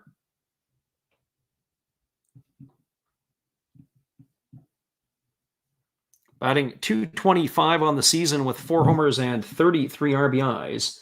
Here's the pitch from Phillips. It's a breaking ball swung on. It's grounded to the right side of the infield. It's fielded and flipped over to first, and that is going to retire Profar. It's going to go down as a ground out 5-3 as Justin Turner had swung over to the right side of second base.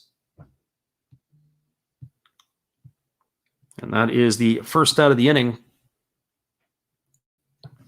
And that is now going to bring up the catcher, Webster Rivas. For Rivas, but now that'll bring up a pinch hitter. So it looks like they're clearing the bench. It's going to be Tommy Pham. So Pham is in for Rivas, and here's the first pitch from Phillips. It's a fastball that misses inside, and the count is 1-0.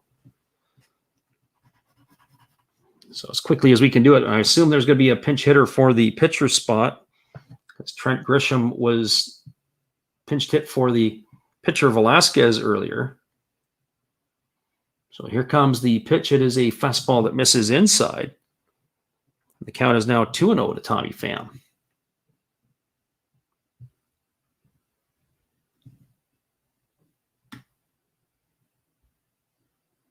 Austin Adams is slated to hit on deck, or be on deck to hit next. So here comes the 2-0 to Pham. It's a fastball swung on. It's lifted into the seats down the right field line. And the count is 2 balls and 1 strike. So 2 balls and 1 strike to Pham.